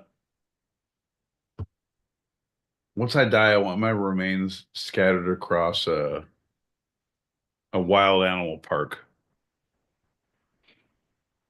Okay. No, well, and I don't want to be cremated. Wait, what? What? What? Yeah, like just chop me up. Like, who's a good boy? Because no, they talked me out of it because I said my favorite place is Disneyland, but I'm scared of fire. So I want my remains scattered around Disneyland. And they're like, what do you mean? Like throw an arm or a leg into like Pirates of the Caribbean, Once in a one while. on Space Mountain, just like throw something off. Like, but that's like people like that's kids are there. It's like you're right, you're right, you're right. Wild animal park, like something in nature. You know what I mean? Give back to the community. They're not traumatized by that kind of thing. They're just like, Bro, here we go. It's the animals. Like we think about it's a circle of life. John, come on. Right? Yep. I have one thing to upon pondering. It sounds logical. So there were two distinct, right? There was a big dog and a yapper, right? As you pointed out.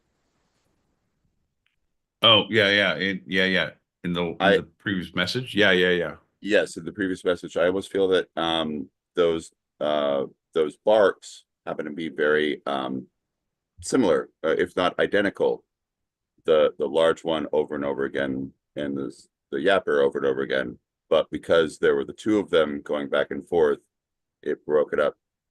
But I think they were actually the exact same sound. I don't know how we could ever find that out one way or another.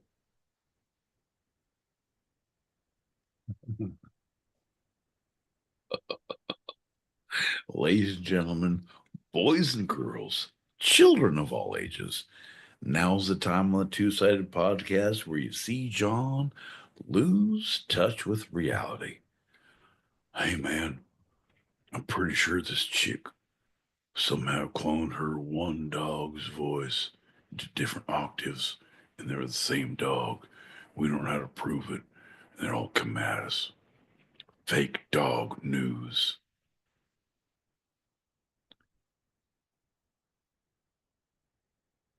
No, that's what I'm saying. I'm not saying that it's the two different octaves are the same dog.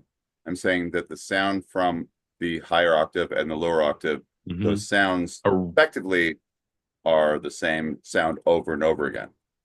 Right. I mean, and you're saying they resonate in your soul, like they're vibrating on like it's like Indiana Jones and the Crystal Skull, right? Is what you're saying? It's more of it's a Rosetta Stone because it's from the past.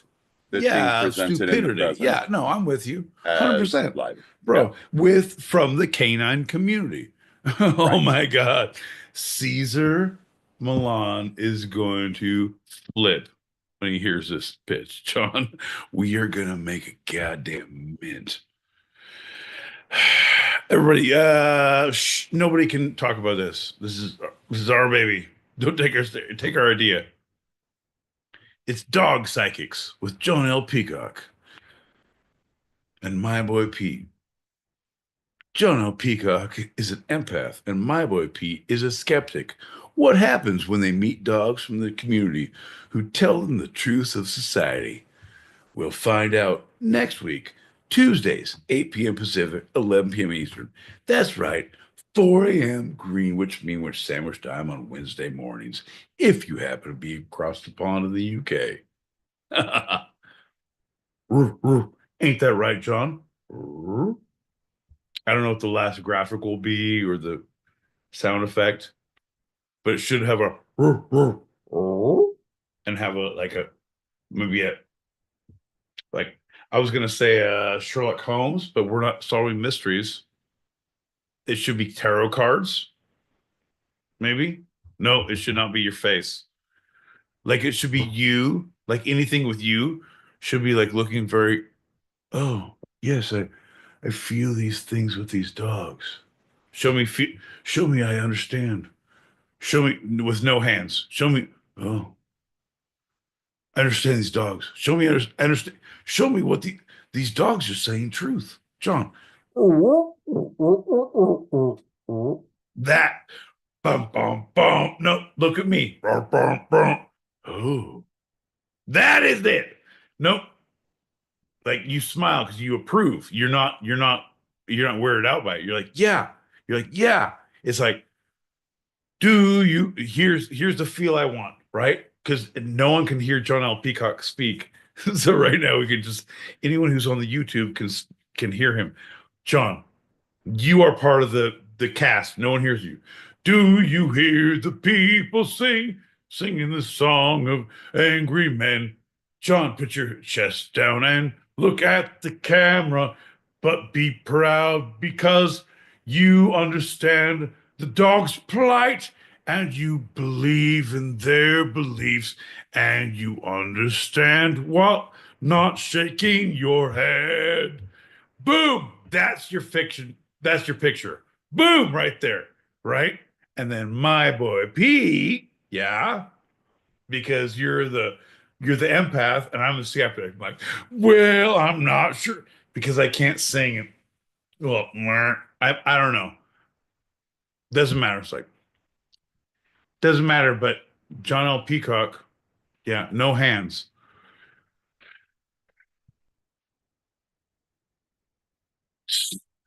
Sometimes there are people singing about dogs and bullshit we don't like or understand or even think are things that could be true.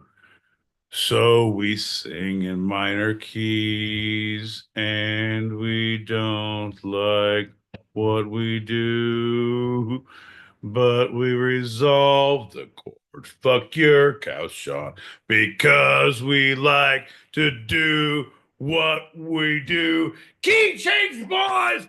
Well, my boy Pete doesn't believe in dog and baths, but we like shows. Come on, John! And something goes like this. It's holiday, you know. John!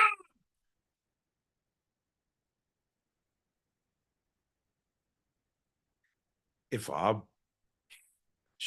okay, we have one. No, we don't have any more. Why are you still muted, bud? Because we're still muted. Because I I'm so heartbroken. My stupid, beautiful, beloved dogs. They're so large and they're so in charge and they're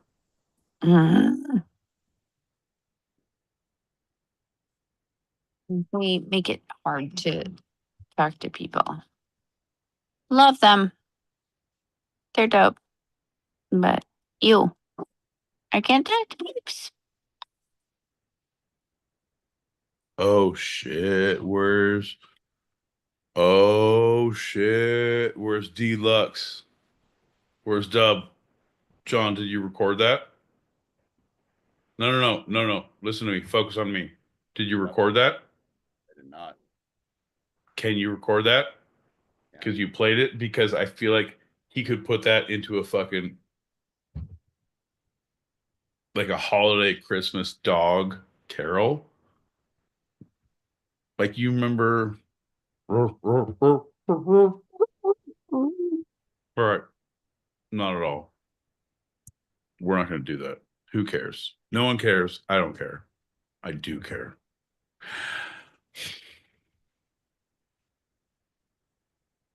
No, I don't. Yeah, I do. No, I do. Here's the deal, folks. It's hard to figure out how your phone needs to charge correctly and how your specific cares need to go specifically, right? Like, where do my 3, 2, 1? And then it's 30 after. Well, 6 of 1. 30 after the other. Only if you're in Switzerland. Oh, sorry, Switzerland Mountain Time. Hey, standard Switzerland Standard Mountain Time. Yeah, we love your knives and your chocolate, but we hate your time zones. And the fact that your time zone has a SS in it, but you were neutral the entire time, right, Switzerland?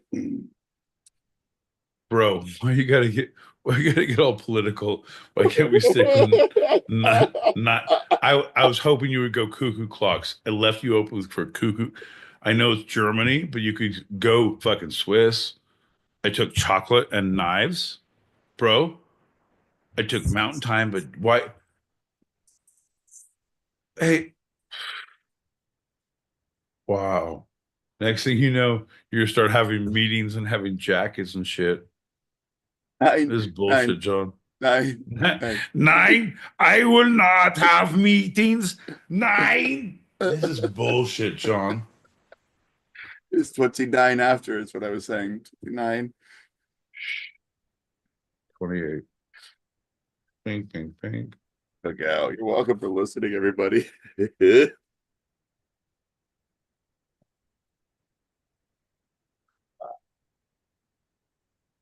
All right, man. Well, here's the deal. Let me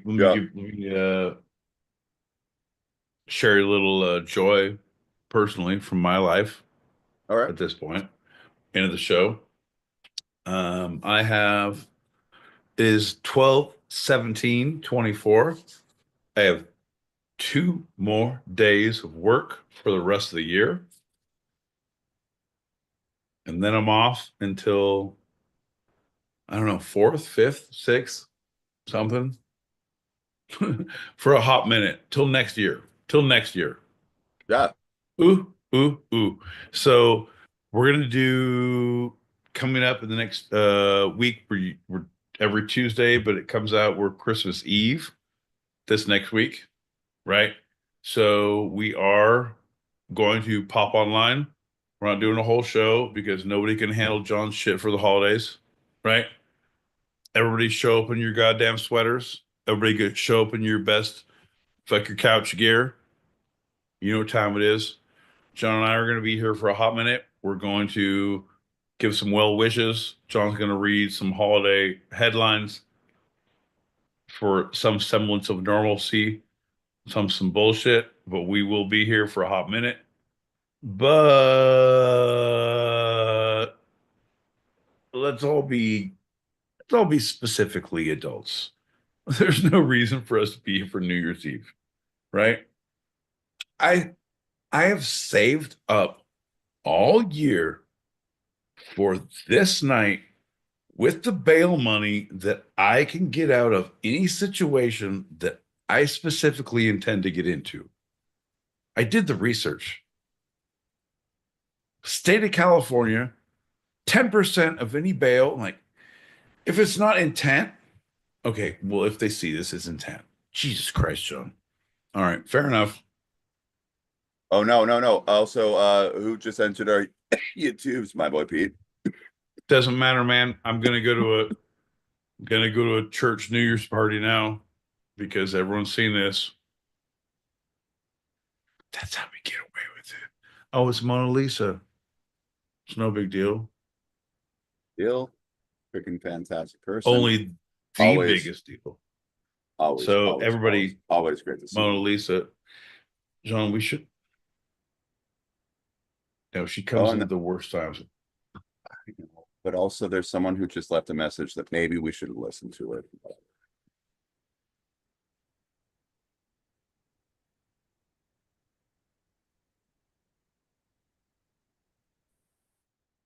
Sauntering on in, a mix of bravado and questionable ethics. Yeah. And then I look at you, my boy Pete. Look at you. John L. Peacock, Esquire. You already know. I don't ask for much.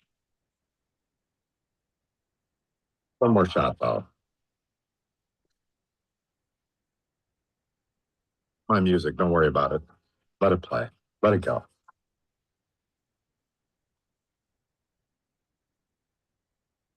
Yeah, bud.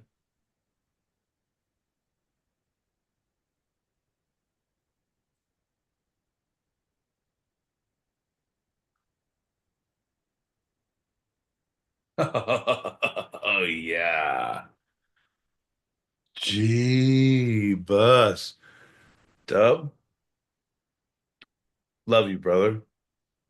Cheers, man. Bink, bink, bink. But your couch very much too.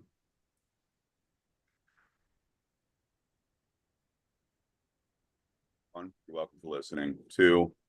Number 2, do you like house music? What is your portfolio like? Do you want to fuck? Oh, sorry. Do you want to make love? Play that music again, John. Like anything that has that thunk. John, anything I can move my shoulders like this to, and there's a disco floor beating, like that's, I'm sorry, that's baby making music. Oh, I'm a bass. I think most that I do is just. No, you're not singing any of that shit. You're not in fucking acapella. You're not in the fucking whiff and poofs. you are a whiff and poof. My John L. Peacock, whiff and poof extraordinaire. Shut your dupe in the mouth, bud. What? So, note to John L. Peacock's inner self. 16 bars are only for auditions, not for comedy bits.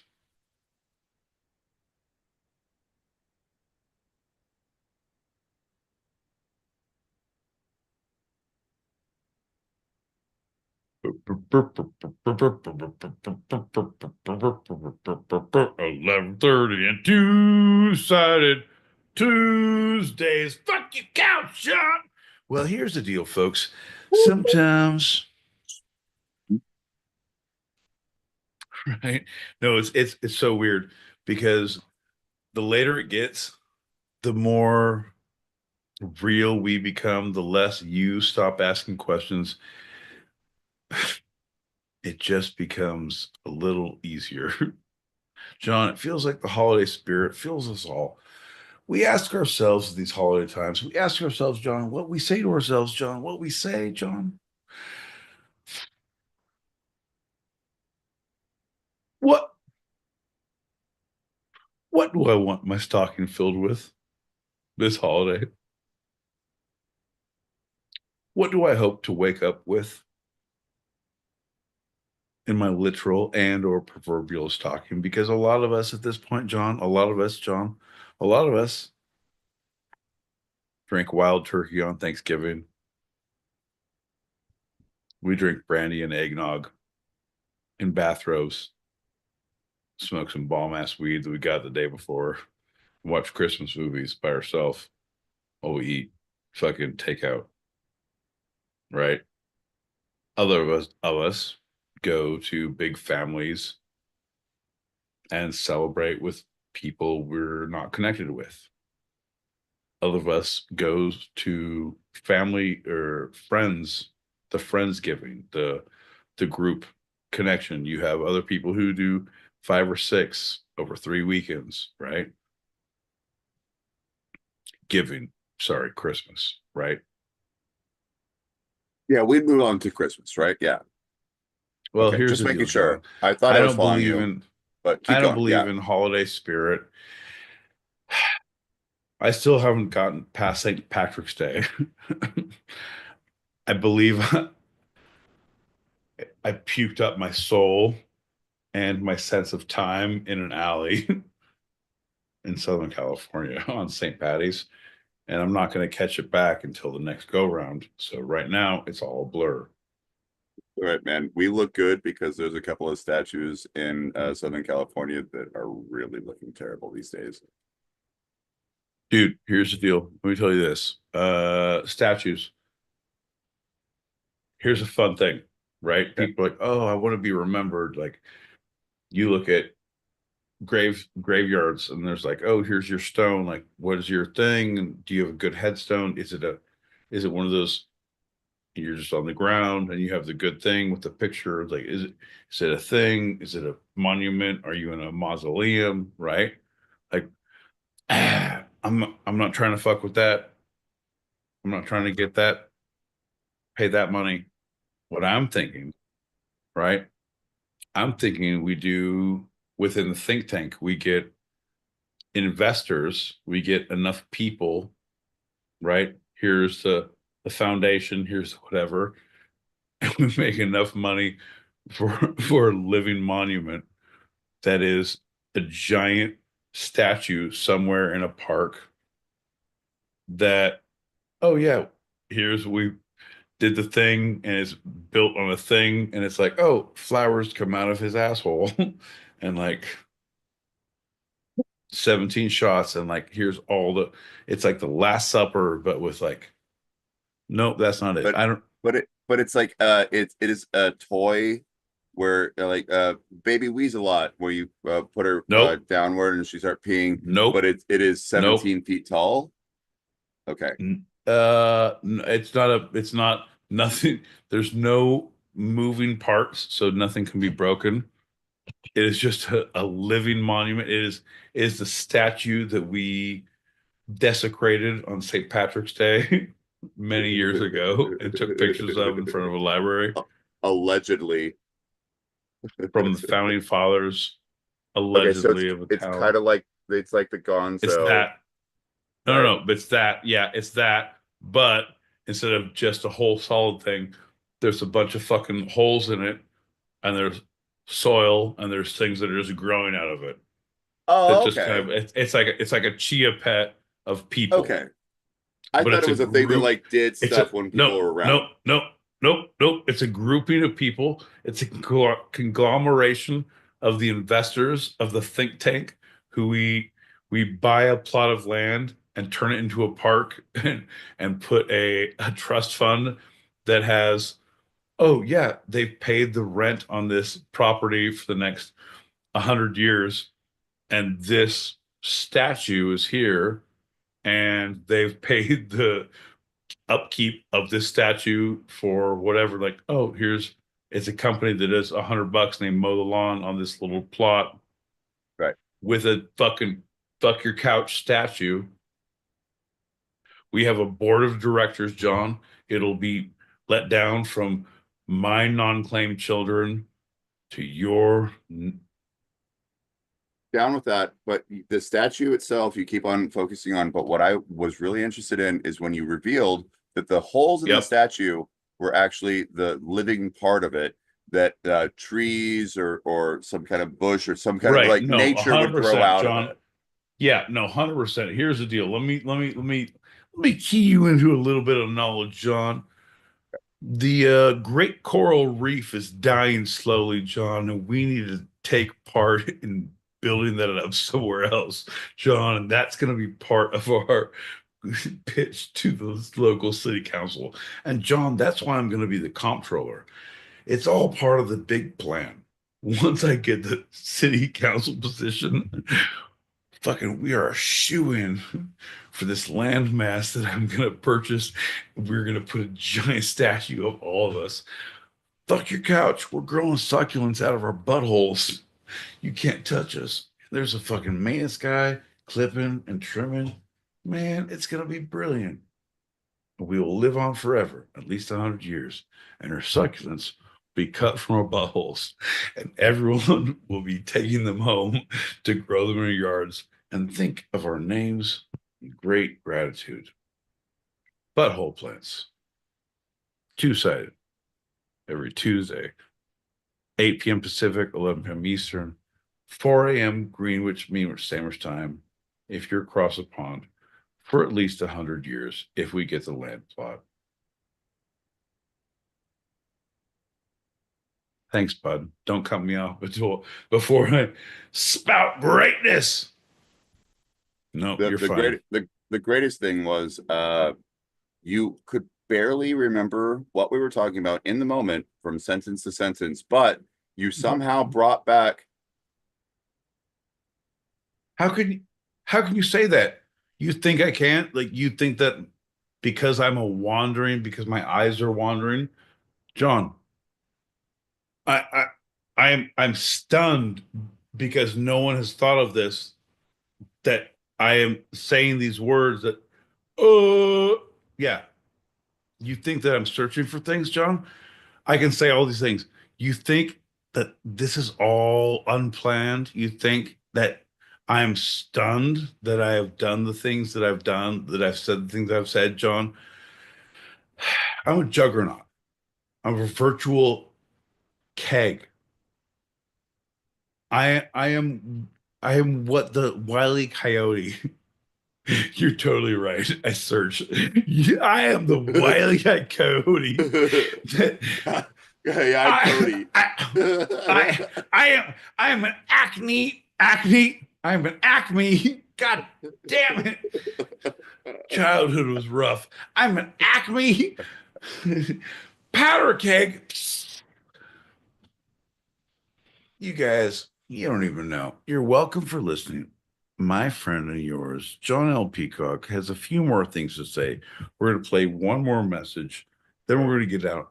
We're going to get out of here. By 30 after. Oh, wait. On a lot of alliteration. All right.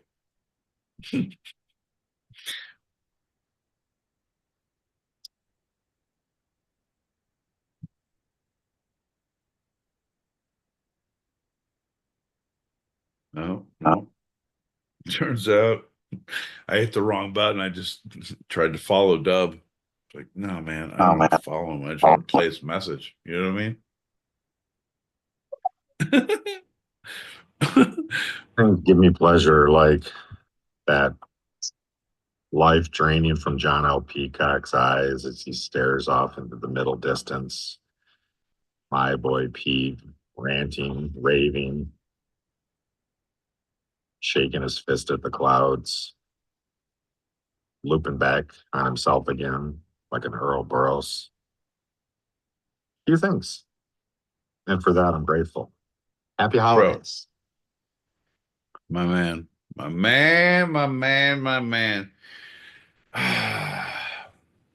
If I could wrap up your musical influence, your sage-like advice, your Sherpa-like confidence, and your ability to lead us through the shut your goddamn mouth. Why don't you hold more bags? Stupidity that is this show. The things that you do, but brother, man.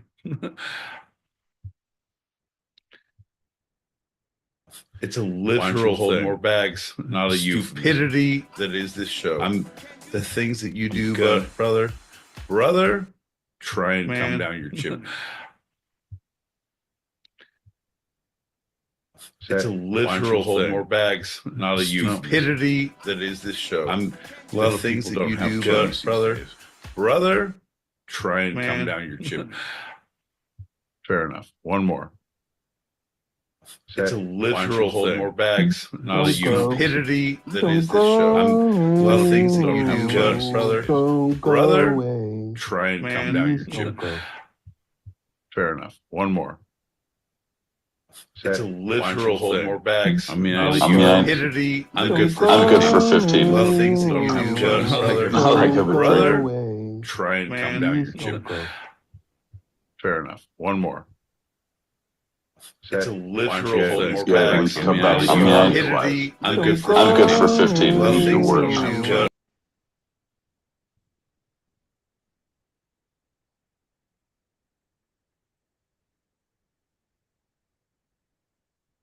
Can't hear you, bud. Yeah. You're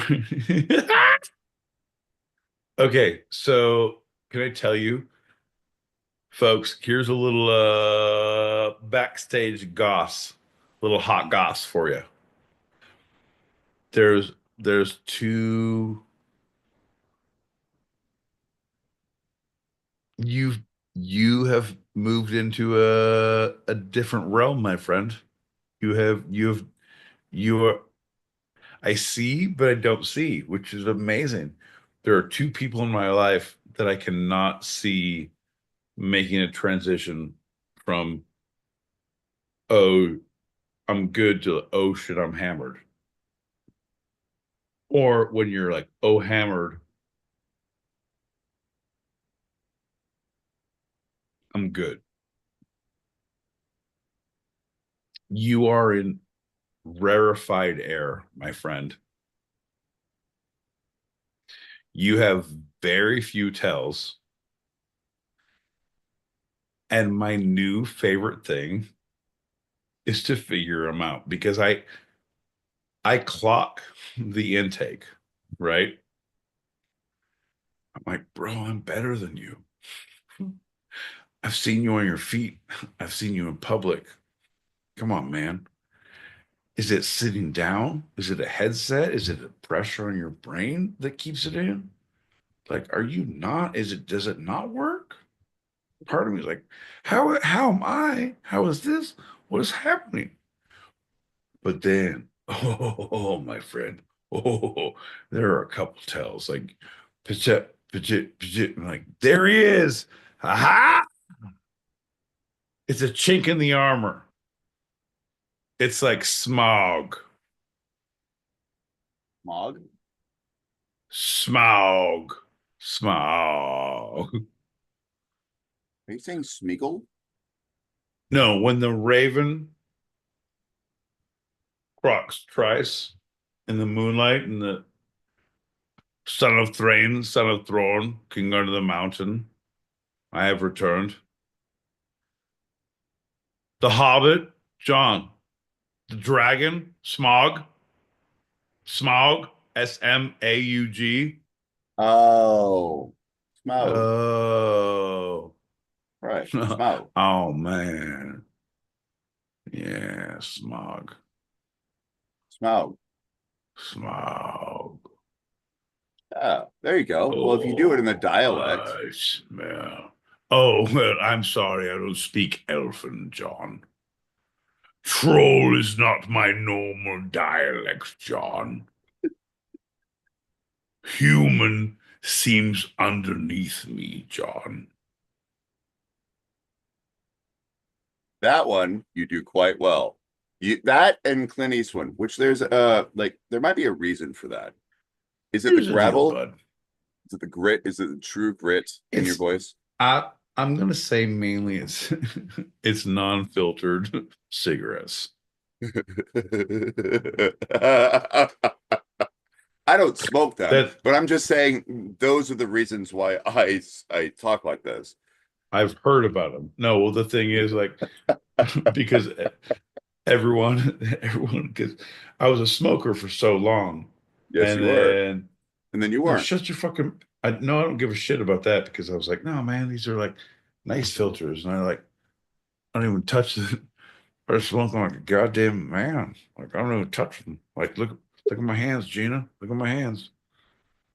That looked like a pre-roll. Is it? Are we talking marijuana here? No. It was in anything at that point. But this one is pre-roll. But at that point, but you smoke so much, like, well, that every.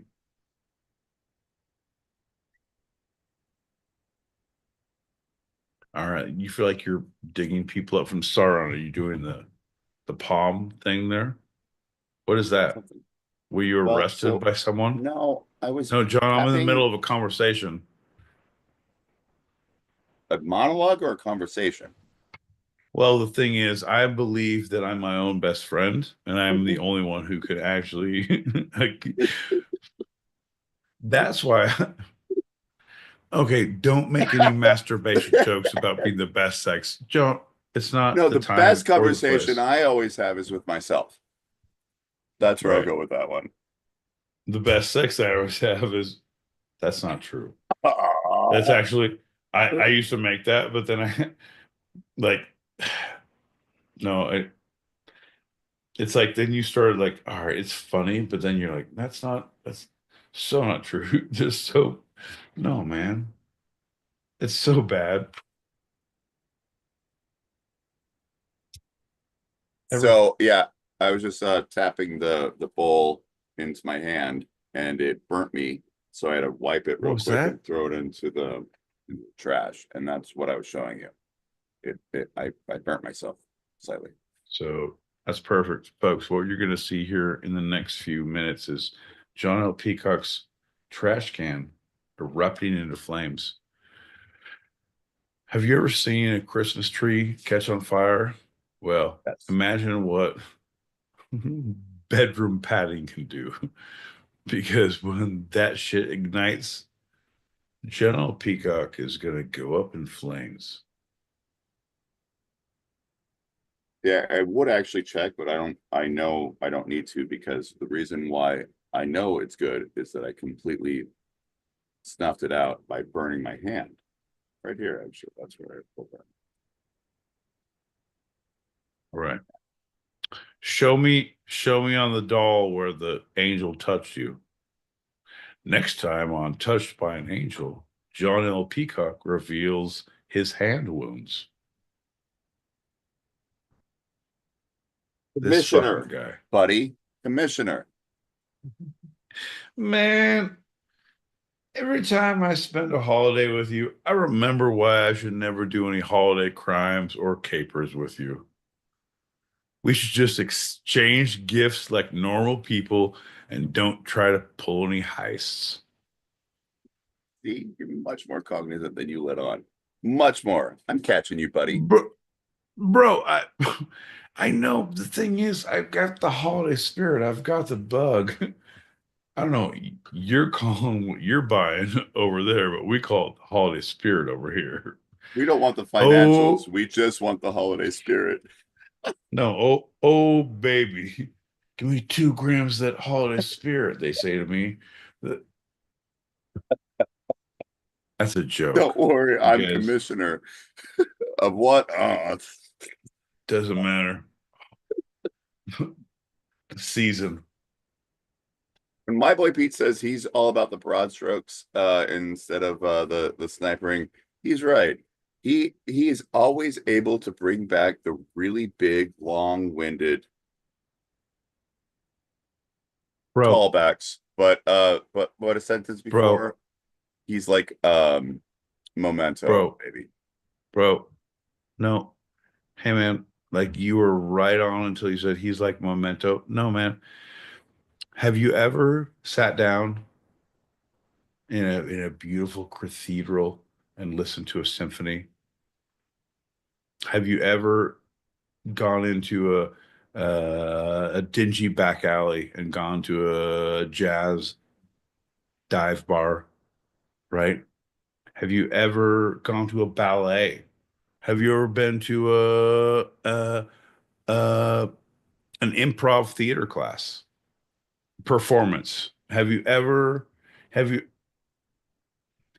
John, it goes on endlessly, right? But the people who are performing, oh, here's a through line. Oh, here's where I'm going. Here's what our art is. Here's what we do for the motherfucking holidays, bitch. See, I threw my last 2. I had 2 curse word more limit. I feel like it was appropriate, called for, and needed. And always at me for some reason. In fact, you Well, even called yourself out on that. Yeah, you're right, John. I'm glad you recognize that. It's a little gift I'm giving you realization for the holidays. I'm going to wrap it up in a special bow here on 12/17/24, John. Welcome to the party. I'm going to get you something special on the 25th, but this one is something you can open today. Tuesday, 11:56 p.m. Pacific, 3:56 a.m. Not so specific. Wednesday, not as specific, like randomly. Oof, time zones are a bitch. All right, fair enough. Hey, pop these last two, and Genji needs to sleep. Yep. Or three, Yep. or whatever. Giddy up. Here we go. My boy Pete, how in God's green earth did John L. Peacock become your Tyler Durden? It just doesn't add up. Bro. I promise you, if you you fly to LAX, I'll have a car pick you up. We'll meet at an undisclosed location. We'll discuss all of the information you need. But please do not talk about your schedule on the air with John. There will be an accident, and it will not come to fruition. All the answers will be given if you make the journey. Shh. The ginger is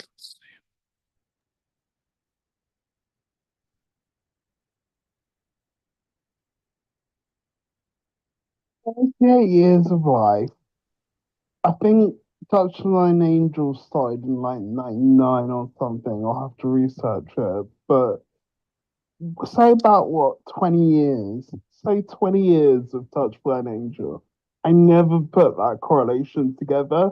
And then you've got this like Me Too movement and everything. Now I'll never watch an episode or a mention of Touched by an Angel any other way. You fuckers. Now you've ruined Dana Reese for me. You fuckers. And it's times like that, folks, that I felt like I've done my duty. It's those little moments, folks. Make sure you tell your friends, tell your family, tell your parole officers. We'll be here next Tuesday, 8 p.m. Pacific, 11 p.m. Eastern. John. 9 p.m. Mountain Standard, 4 a.m. Greenwich Mean Sandwich time on Wednesday if you're across the pond, if you happen to be Greenwich Mean Sandwich. Anyway, all right, two more. Touched by an Angel started in 1994. Fuck. Okay, so it's 5 years out and not sounding funny. 1994, I was 8 years old, so fuck off. Touched by an angel, ooh, touched by an angel. Wasn't that a Scorpion song? Right now, touched by an angel. All right. I know it's not, but it sounds good, doesn't it?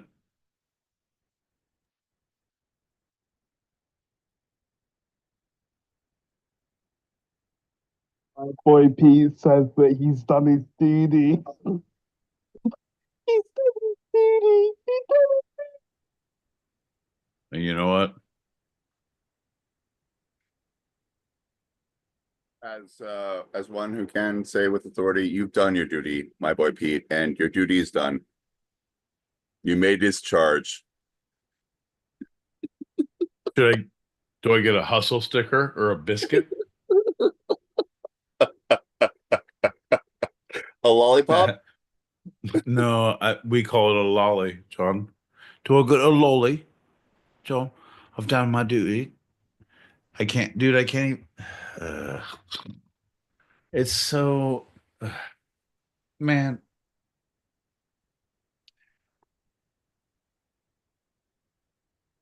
Life is difficult when you've been drinking for the show again. John. Horrible. Got ready? Last one. We go. Last one, and we're done. Folks, ladies and gentlemen, we are out of here like we've stolen something, like like a fart in the wind, like a mist through a fence, like a John's gonna one more message again. Oh hell yeah. How's that working out for you?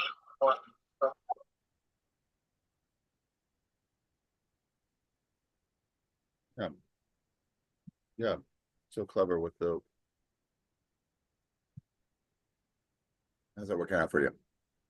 Yeah. You're so clever. You're so clever with your little single use friends. All right. Cheers, buddy. None shall pass, John. Pink, pink, pink. Yeah, Gonna spill.